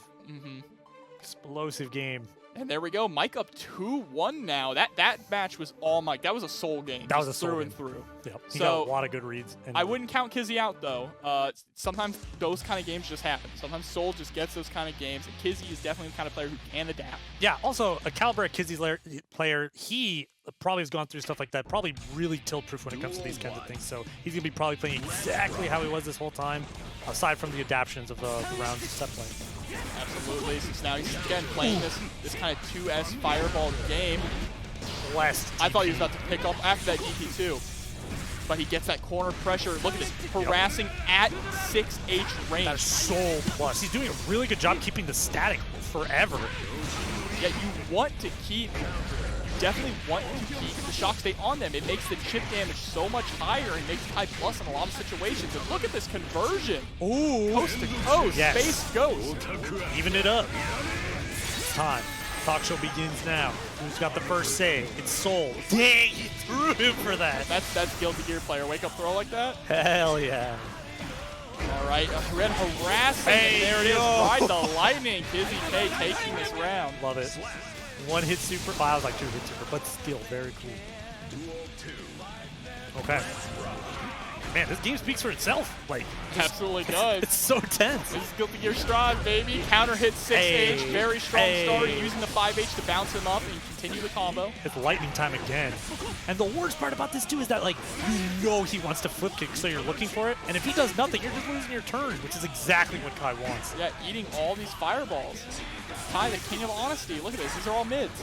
Man, this looks like a different game, too. As like, Kizzie must have figured something out where he just unlocked a secret special gate. What? Oh no. Uh-oh. Wake up, ride the lightning there off the drop combo from Kizzie. Oh, what the heck? I've never seen that. Oh, okay. That's wow. why. You picked up with that? I think that's what he was actually going for. And gets the throw. Okay, we're at game 5. Just like that. Just like that. Kizzie just, man. At that time, this time it was all Kizzie. He said, I could do that too. So if you guys have been following along, first game, back and forth. Second game, all Mike. Third game, all Kizzie. All Kizzie, you know? Amazing. And like, I mean, what better way to watch a game, right? I want to see this 5th game, like, them both having a round. That would be really crazy.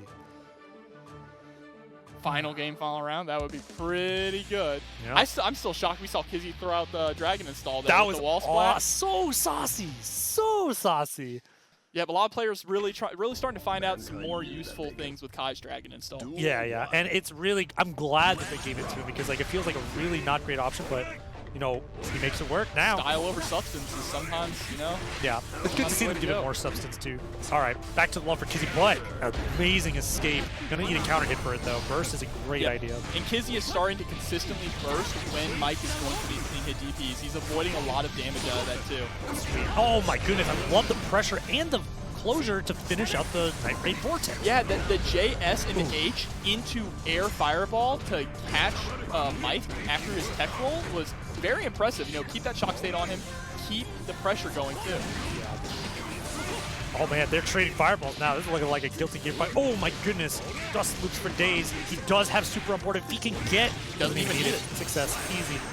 All right, Mike Saptic sitting here on set point, wants to go into grand finals comfortably and send Kizzie down to losers. And this is just, again, we're seeing these footsies.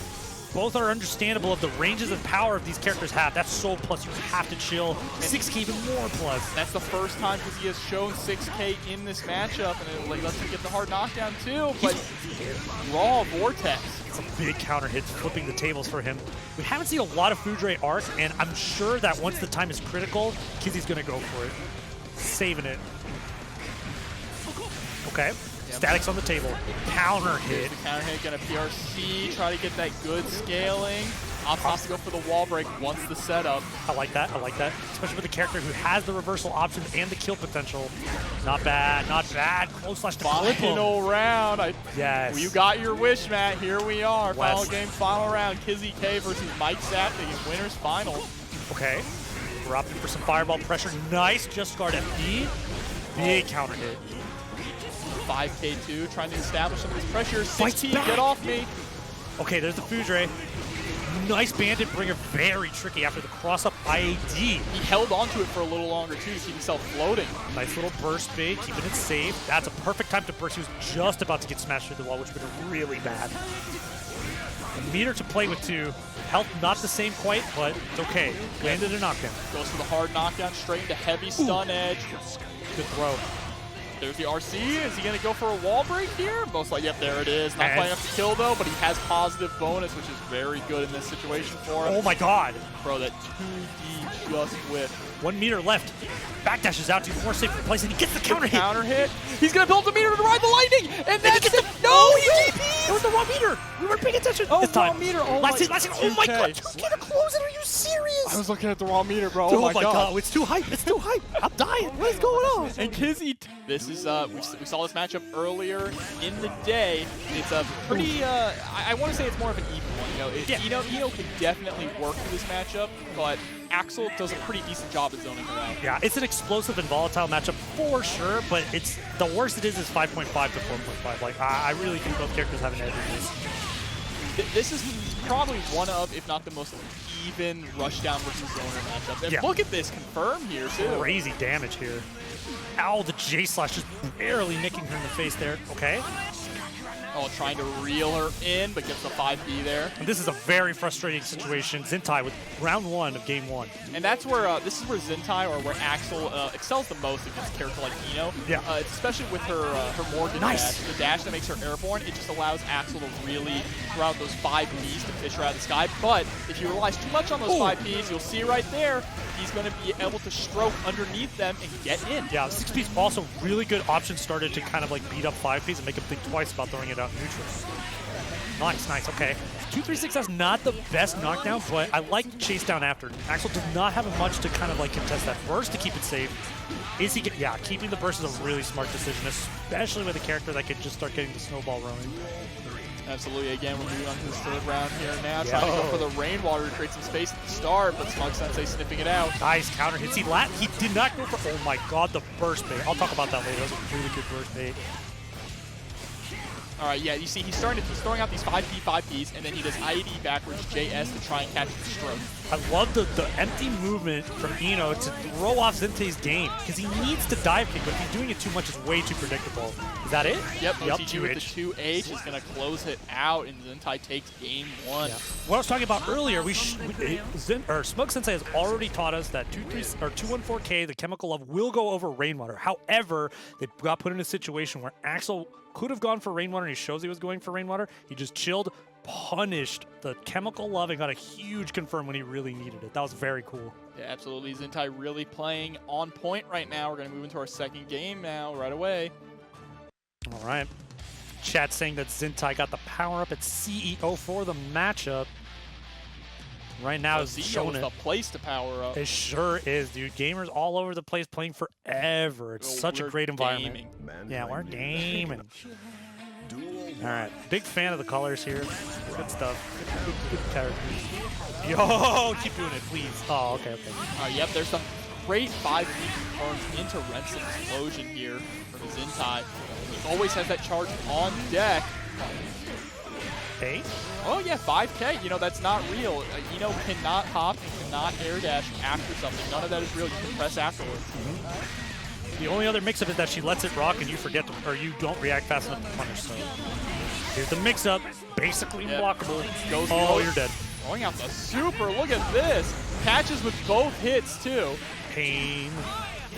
Oh, nice. She went for stroke, but Snail definitely beats that option out. And able to close out enough with just the 5 feet after the counter hit.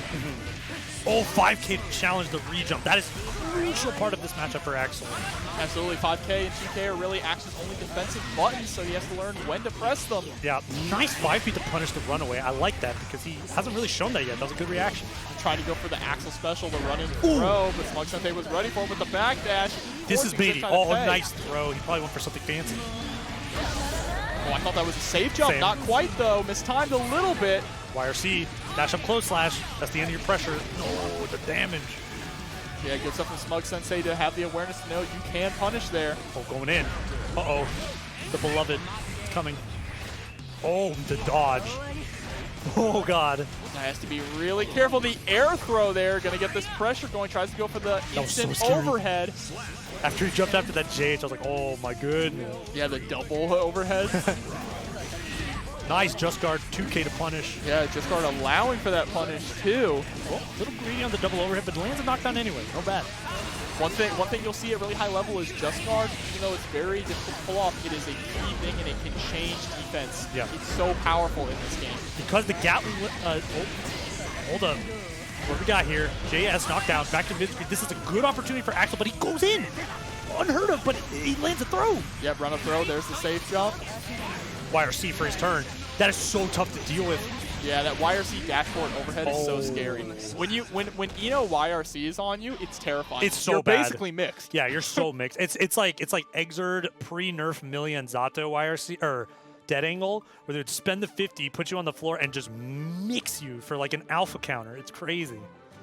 But yeah, I like the new dynamic of YRC, where if you block it, you can just destroy them for it. So that's really cool.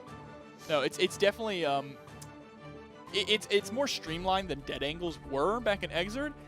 It's a lot easier to bait and punish. You definitely, based on the different properties that dead angles had in Exerd, some were better than others. That's what's the really bad way to balance it. Yeah. And while I do like dead angle a lot, I do understand the design decision to make it just all the same across the board, you know? And powerful too, right? Yeah, because there were some characters where their dead angles were just not that great, you know? And that gave them one less of a defensive option. So making the defensive options across the board consistent is I think it's a smart choice. Healthy, balanced decision for sure. All right, game 3, neck and neck.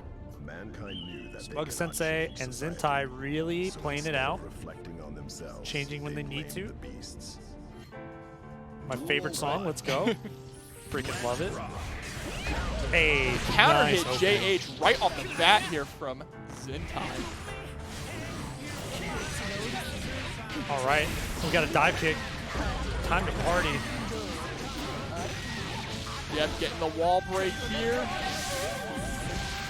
Okay, big damage. This is rough for Zintai. I know. An amazing round for him if he gets at the safe jump. That's a safe jump, absolutely. Jump, H, that's the wrap. That'll do it. That's a round 1 for Smug Sensei. Pretty quick round 1, too. Oh, hitting it with just the tip of the JD there. Okay. In the air. That's a really good setup. Chilling. Okay, goes for a 236S. Really catches the punish after the whip. Cool. All right, yep, goes for 2K2D, gets the RC. Nice. Able to pick up after the fully charged 5D, break the wall, get that positive bonus. Oh, the way Zintai runs and throws is so clutch. I love it. Yeah, the thing about Chemical Love is it hits so high. Most characters can just run right underneath it. Yeah, that's what we get for wishing for Chemical Love to hit foul standing with monkey paw curls. Oh, but you can get sniped just like that with the headshot. Smug Sensei going up 2-1 over Zintai now. Absolutely. And I think Smug Sensei uses, like, although, you know, Chemical Love's not what it used to be, Smug Sensei uses it really, really well. He's rarely missing it and using it in very good situations to low crush a lot of options.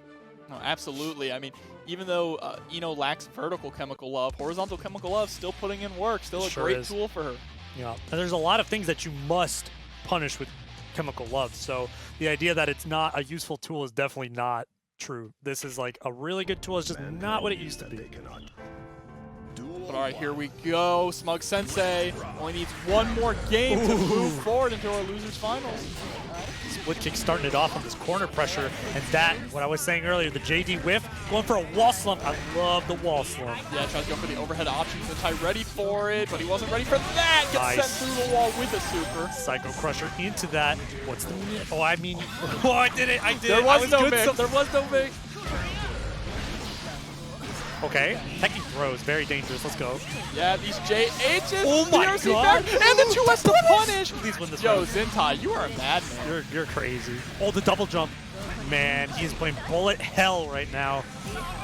Oh, the 2H versus chemical love, and Zintai. He is at the last life he has in this tournament. Smug Sensei sitting at set point now. Nice. Smug Sensei's been on point of the punishes and where to put normals where they need to be. All right, breaking the wall with a close slash there. Already has 50 meter, getting this positive bonus. It's not looking good for Zintai. He's got to muster up something. Ooh, very smart. Oh, went for a reset. Maybe trying to get the burst too.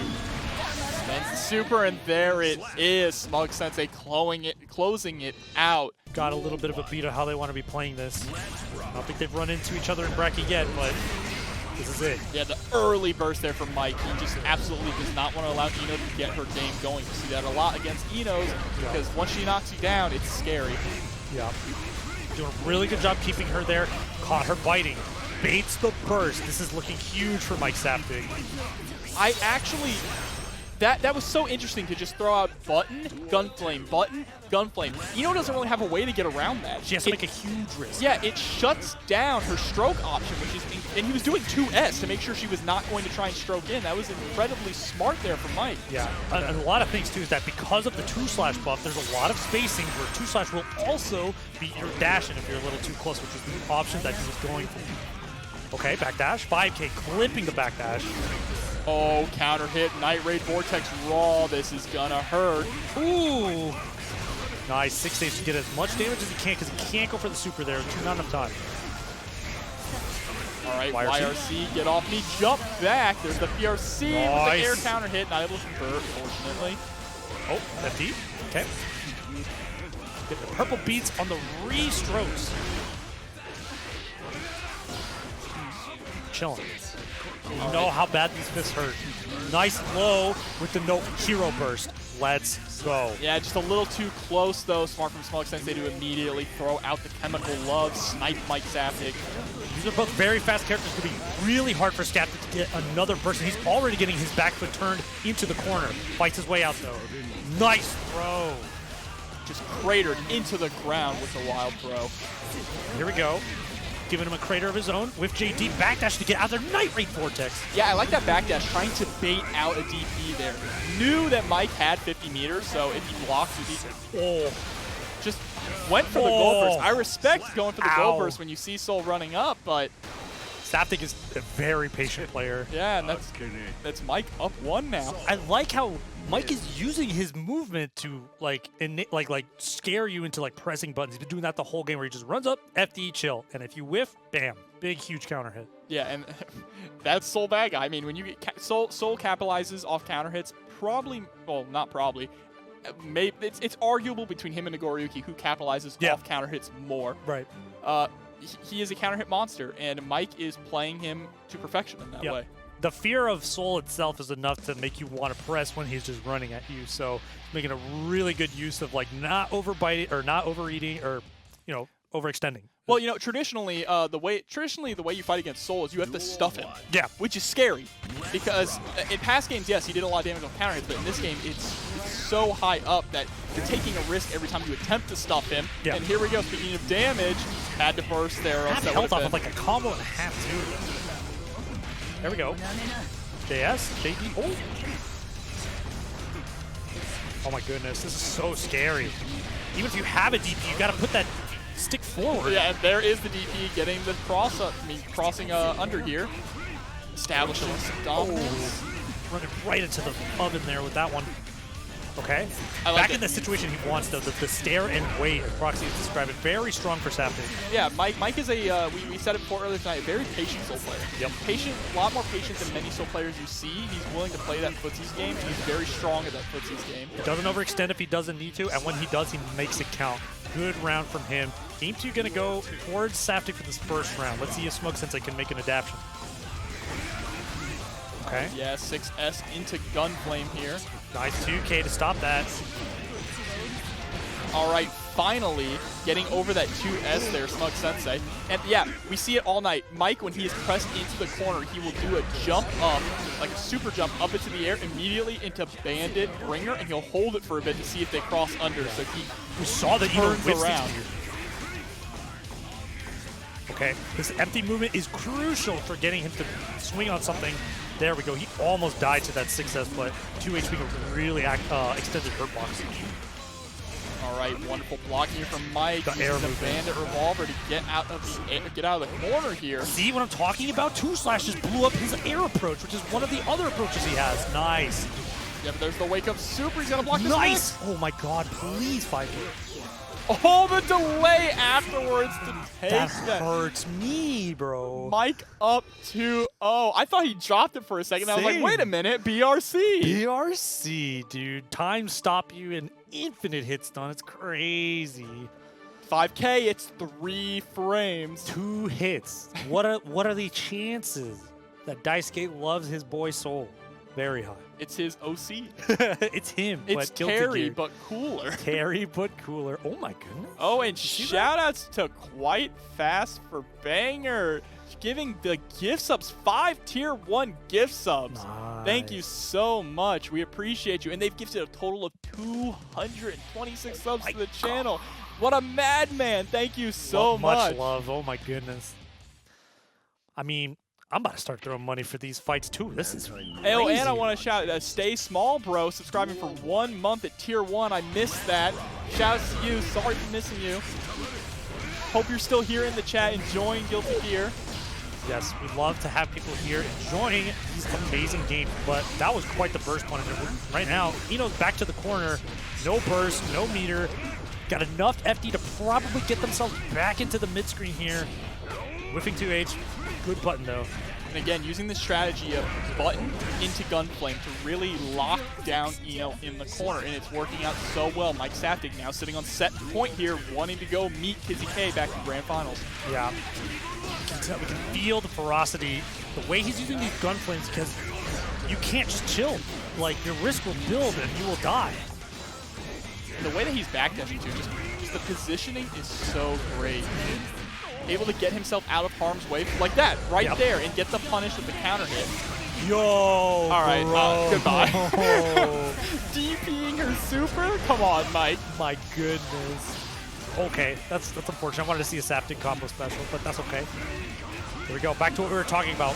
Forcing you to bite. You must swing, but it is too late. The lockdown, and Mike takes it 3-0 over Smug, heading back into Grand Finals for his run back against Kizzie K.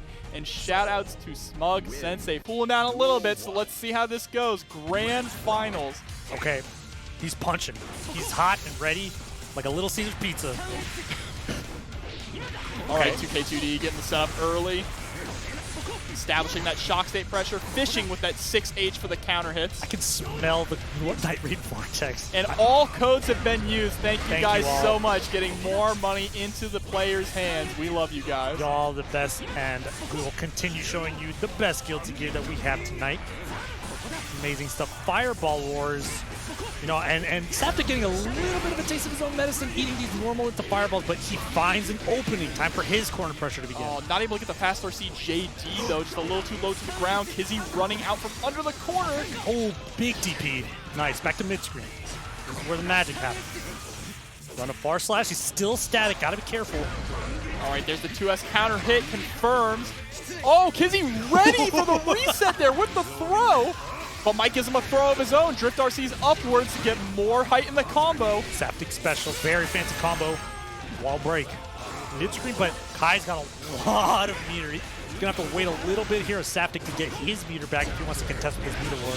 And here we go, ride the lightning. Should be just enough to kill. Oh my goodness, just enough to kill like you said. That's round 1. And that was only the first round. I can't even believe it. That was like a repeat of like the last game's round. Ooh, big counter hit. Just barely clipped him with the second hit of Stun Dipper. All right, gets him the counter hit 5H and resets with the 6H2. Kizzie K with the fury in his heart, letting him know who won the first game. Saftic on the back foot, back on the floor. Oh, just whiffing with the 5K stuff. He said, I can chew all of it. I'll take another bite. It's all good. Kizzie winning the first game with a perfect. That is a statement if I have ever seen one. It's tough out here. Kizzie says, you're in the king's court right now. Bow before the king's court. King Kizington. It's true. With his Kizington subjects in the chat, powering him up, just like Goku. It's a great game. Oh my god, look at our bets too. 50-50. Wow. Yo, that's crazy. We got a 50-50 bet. That's very cool. We got fans of both guys here. Love it. Man, I'm excited. Each of these games is a nail biter. Well, that last one was a little bit lopsided, but still, like the exchanges until the actual explosion is so great to watch. All right, Mike trying to fish out with 2S at round start yet again. Getting a nice conversion though here. Okay. Yeah, he's going back to the part, the gunflame pressure. Very effective. Yeah, there it is. The patience from Mike. Throws out the gunflame and waits. He waits for Kizzie to try and jump out of the corner and punishes him for it, and he takes the round for that decision. All right. Now, these round starts have been pretty violent. Yeah, and they're going to stay violent. Arch Slash is the go-to for Mike Saftic. I mean, it's giving him a lot of reward. Nice Night Rage Vortex. Oh, drops the second hit of the clean hit DP. I can appreciate him going for the clean hit DPs, though, because he's been really on point with them. Nice to dodge out of the anti-air. Oh, the PRC downward to JK. Mike has been out of his mind tonight in the way he's playing. It's true, it's true. And he's had so much chances to level up throughout these fights and all the different types of players he's playing. Nice, 6H. Yep, had to burst off that. Counter hit 6H, Kai's absolute highest damage starter. Ouch. And he's going the burst safe stuff, but no burst, no problem. What a nice little air combo there, too. Yeah, and that's good to, like, kind of, like, keep him in the corner and maintain a set afterwards. All right, there's the throw and the RC to take the round. Right back into his face, too. Yep. Saftic showing that he is alive as ever. 1-1. Mike clawing his way up, wants to reset this. And honestly, like, they are showing why they are really at this position at the moment. Mike is looking to dethrone the king here. He wants to dethrone King Kizzie. King Saftic? King Saftic? Is that what we're going to have to call him if he wins this? He might be King Saftic if he can clutch out another... And that's another thing. He's going to have to do a loser's reset in order to kind of get back into that win there. Oh, round start 6S counter hit. Yeah, truly violence is the option for round start. Every time Kizzie has pressed at round start. He has gone for like 2S or 5S to try and beat out Mike Saftic's button. So throwing out that fast startup and 6S to score that counter hit was really smart there for Mike. Yeah, definitely. Okay, this is a good knockdown for him. The corner's right back to nice reaction. Oh my god. Let's go. Bro. Run under. Yeah, me too, bro. My brain is falling out of my ears right now. This is so crazy. That's absolutely incredible. And shouts to Stay Small Bro Live for the Tier 1 subscription. Thank you so much. We appreciate it. Right here in Grand Finals. I know. And what a Grand Finals it is. First to get him off. He wants to keep his corner because that's where Saftic is least powerful. Oh, man. Flooding in to see this spectacle of a fight. Lore battle itself. JD looked too far from the wall to really get it. Oh, the whiff throw, so unfortunate. Kizzie gets the throw, not into the corner though, has to switch sides. Using FD to fall to the floor faster than Vladim's hit. That's a super wall break right there. There it is, taking the round with the ride the lightning. Yep, back and forth, just like it is. The first 2 rounds, a little bit lopsided, but now we're starting to reach that even territory where both players figured each other out. Yep, and this round is incredibly important for the momentum going forward, being able to beat up 2 over your opponent. Mike just laying into Kizzie here. No punish off of the messed up wild throw, but a wake up DP. Oh, one for him back though. and he doesn't get a chance to burst. Mike Saptic 2-1 on Kizzie K right now. Mike has the axe. He wants to behead the king. He wants to take the throne. And this is just a really intense game right now.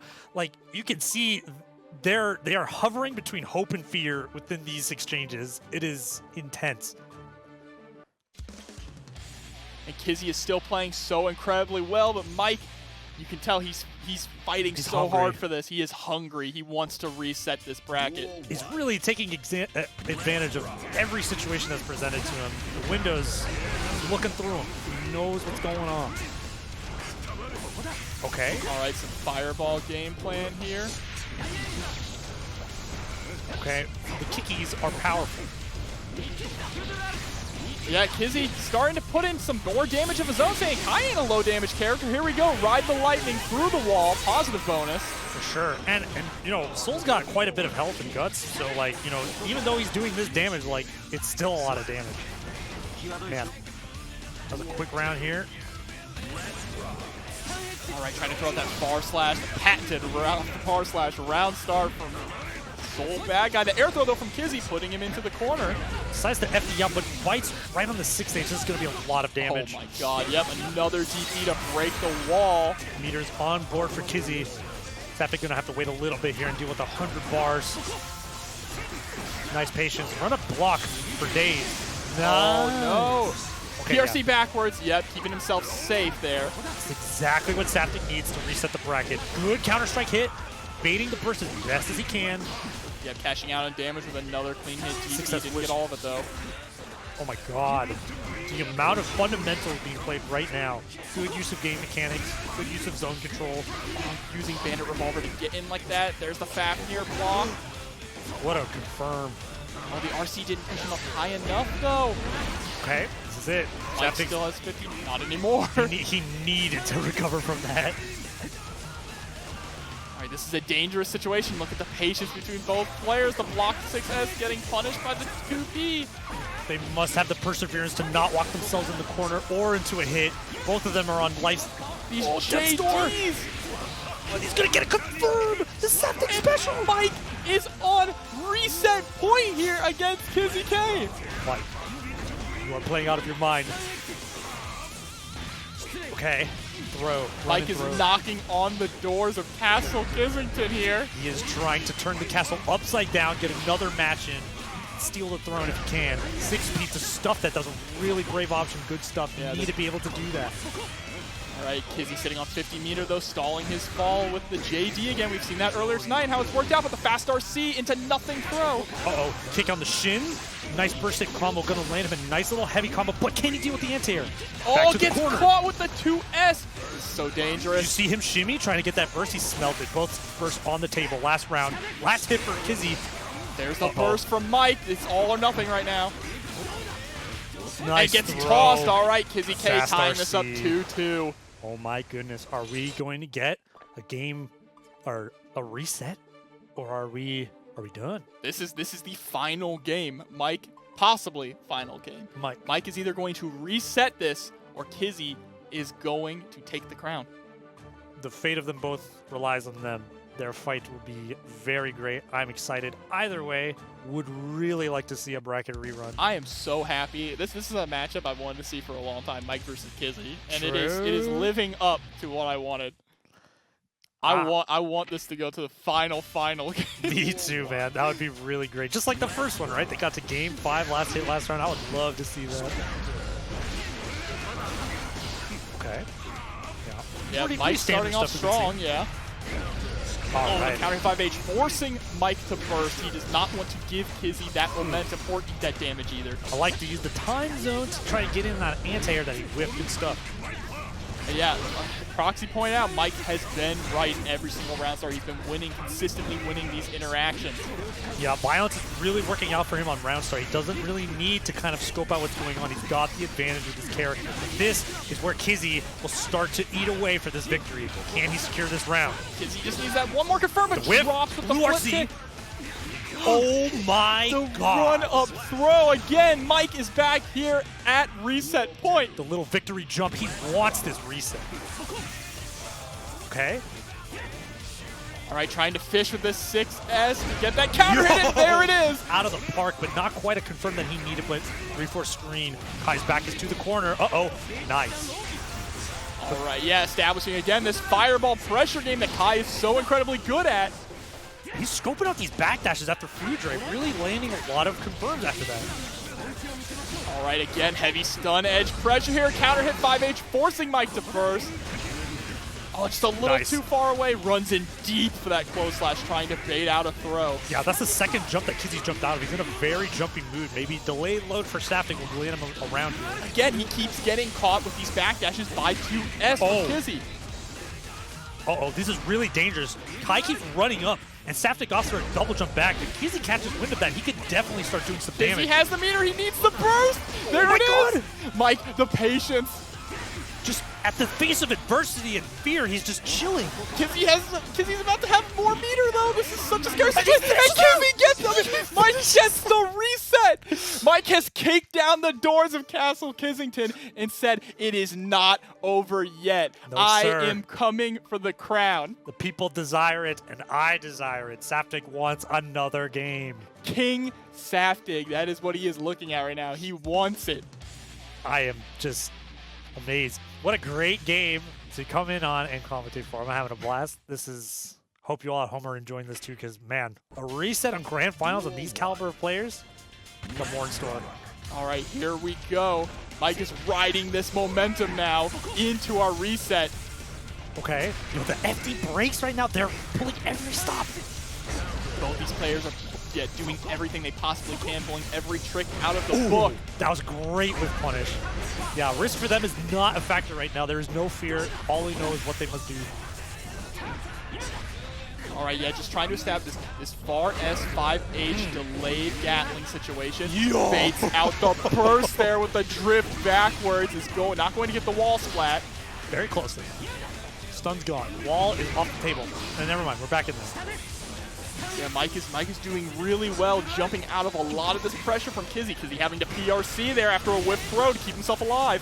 Yeah, and that's the kind of game we're playing right now. They're playing the neutral enough to where, man, meter's probably good use to just recover my whiffs.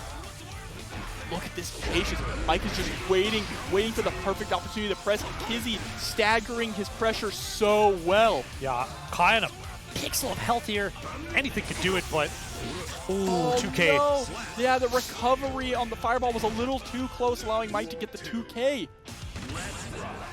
Oh man, the first time he decides to not go for violence, he is getting punished for it. All right, Kizzie K finally winning that round start interaction there, getting ahead in the life lead. Okay, and we're back to this mid-screen fireball war. Pink him in the corner with these Kai bolts. Oh, there it is, gracious. Counter hit 6H. That's what Kizzie's been fishing for this whole time against those fireballs. Ride the lightning. Oh, it whiffs! Too much gravity! Oh my goodness. Nice. Oh, that's rough. Speaking of too much gravity, it comes back to haunt Mike there. Across the block. Both players being hit by the same curse. Oh my god, they don't want anyone to get an edge here, even up on the first game. And that's a great start from him. Good combo from Saftig. Okay. No hard knockdown. Didn't opt for the second hit, so it's pressure time. All right, there's the knockdown with the direct Claire push all the way into the corner, and shout outs to BK Bam Gaming for the tier 1 gift sub. We appreciate you so much. Oh man, here we go. Man, he said, I don't care about your plus claims. I have an invincible Dragon Punch. Here we go for it again. No, opts to block these mids. I'll try to go for the Why is he on deck? but No. Okay. Cross up. He's gonna get the wall stick. He does, and Mike takes game 1 here. Again, every single game is down to the absolute wire between these two. They are evenly matched up to the fullest extent of the word. It's true, and Saftig through the castle walls, heading to the courtyard right now. Can Kizzie That is the story. He is raiding the castle. He is raiding the castle right now. He is raiding Castle Kissington. He is working his way to the throne room right now. Honestly, but Kizzie K doing phenomenal, keeping up with him. I'm sure a lot of the Kissingtons Washington right now, they're just having a great time watching him kind of play that. Kizzie is also playing out of his mind. These conversions, the pressure, everything is picture perfect. Mike is just pulling it out there right at the end. All right, trying to fish again for this counter hit, 6H, and you see Mike is starting to answer with his own 6H to get those whiff punishes.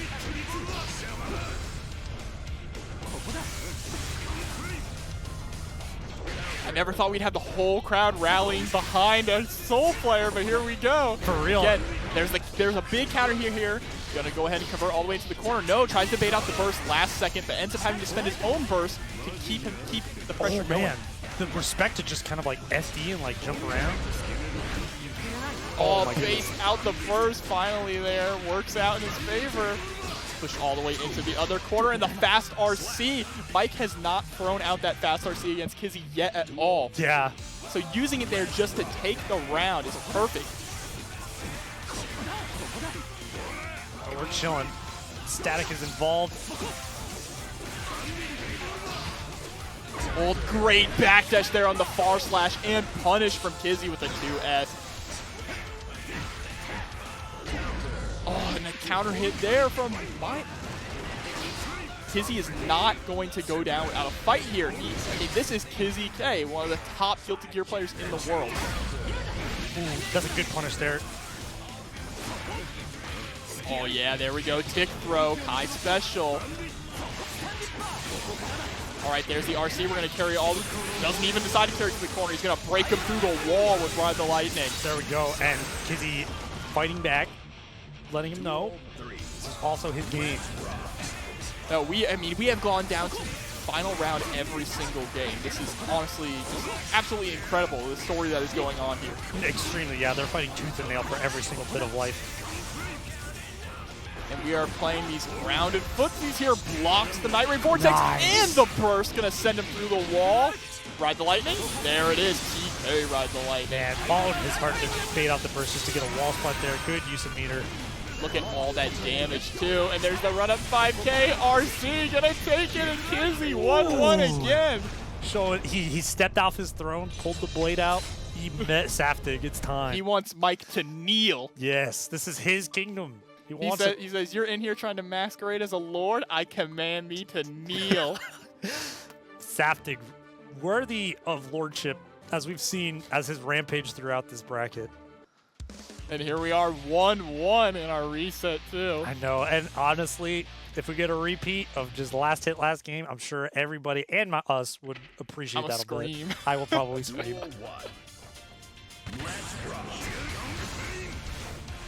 All right, again, fishing for that 2S. I like that Kizzie decided not to press, but to press forward without pressing the button, trying to see what Mike was going to do while still establishing pressure. Okay, just guards to get a better punish on that. All right, there we go. The IAD over the gun flame. Send him through the wall. Get that positive bonus. Ride the Lightning. This peasant is in my castle. I must send him out. There we go. All right, backdash, yeah, backdashing to get away from the gunflame. Run up 6P into another Ride the Lightning. And we got a little bit of health left here. Okay, throw. Run up, throw. Put him in the electric chair. Kizzie's turning it on. Yeah. It's a slow burn for Kizzie, but this is probably exactly what he needs. He doesn't like to give up too much too quickly. If he finds something that works, maybe he'll hold on to it for a more crucial time. All right, just look at the stagger pressure here from Mike. A delay, too, on the second hit of the Banner Revolver, trying to force Kizzie to press, but Kizzie is not fighting. Risk is blinking. My man is in danger! Ouch! And that might as well have been a charge 5D with all that risk. And the run-up wild throw. The run cancel into run-up wild throw. Crazy. Yeah, definitely insanity right now. How many times are we going to go to the final round, bro? Too much. Or not enough, rather. Okay. We're just chilling. Nice air throw. Super clean. This might be the best grand finals in TNS history. I'm not going to lie. I'm legit. Ride the Lightning through the gunflame. These reactions, the reactions are on point. Kizzie K up 2-1 over Mike with the perfect 2, putting an exclamation point on that. Dude, the decisions they're making is just extraordinary. It's like they're not even thinking about it. Their body is in control. Y'all better go check this out on the YouTube afterwards when we get this up, man.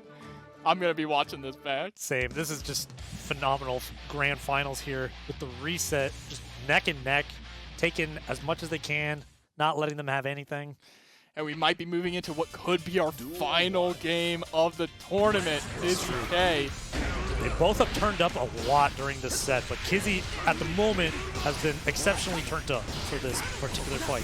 Yeah, but Kizzie is just doing, again, such a great job fishing out his 6 H's. But, man, Mike is just placing these far slashes to get counter hits at the perfect points inside of Kizzie's pressure. When Kizzie gets too close, Mike has an answer for it. Yeah, and he picks it. There's no hesitation between these players. They're at the point in time where that is what they are here to do.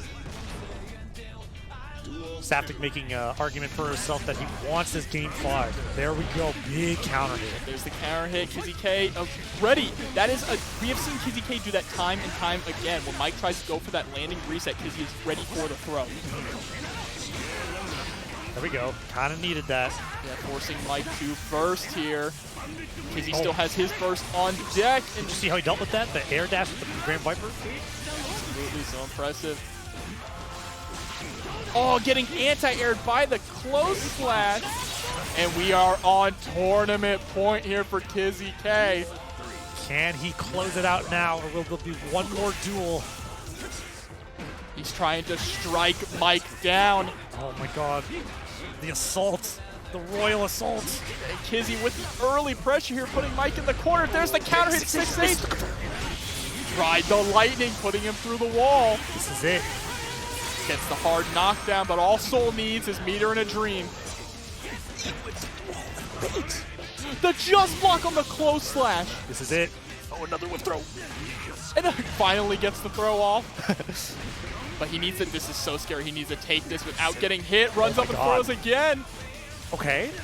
Again with the throw.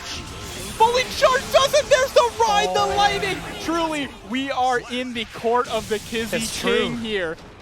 The king declared. K striking down Mike Saptic in a well-fought grand finals. Congratulations to Kizzie K.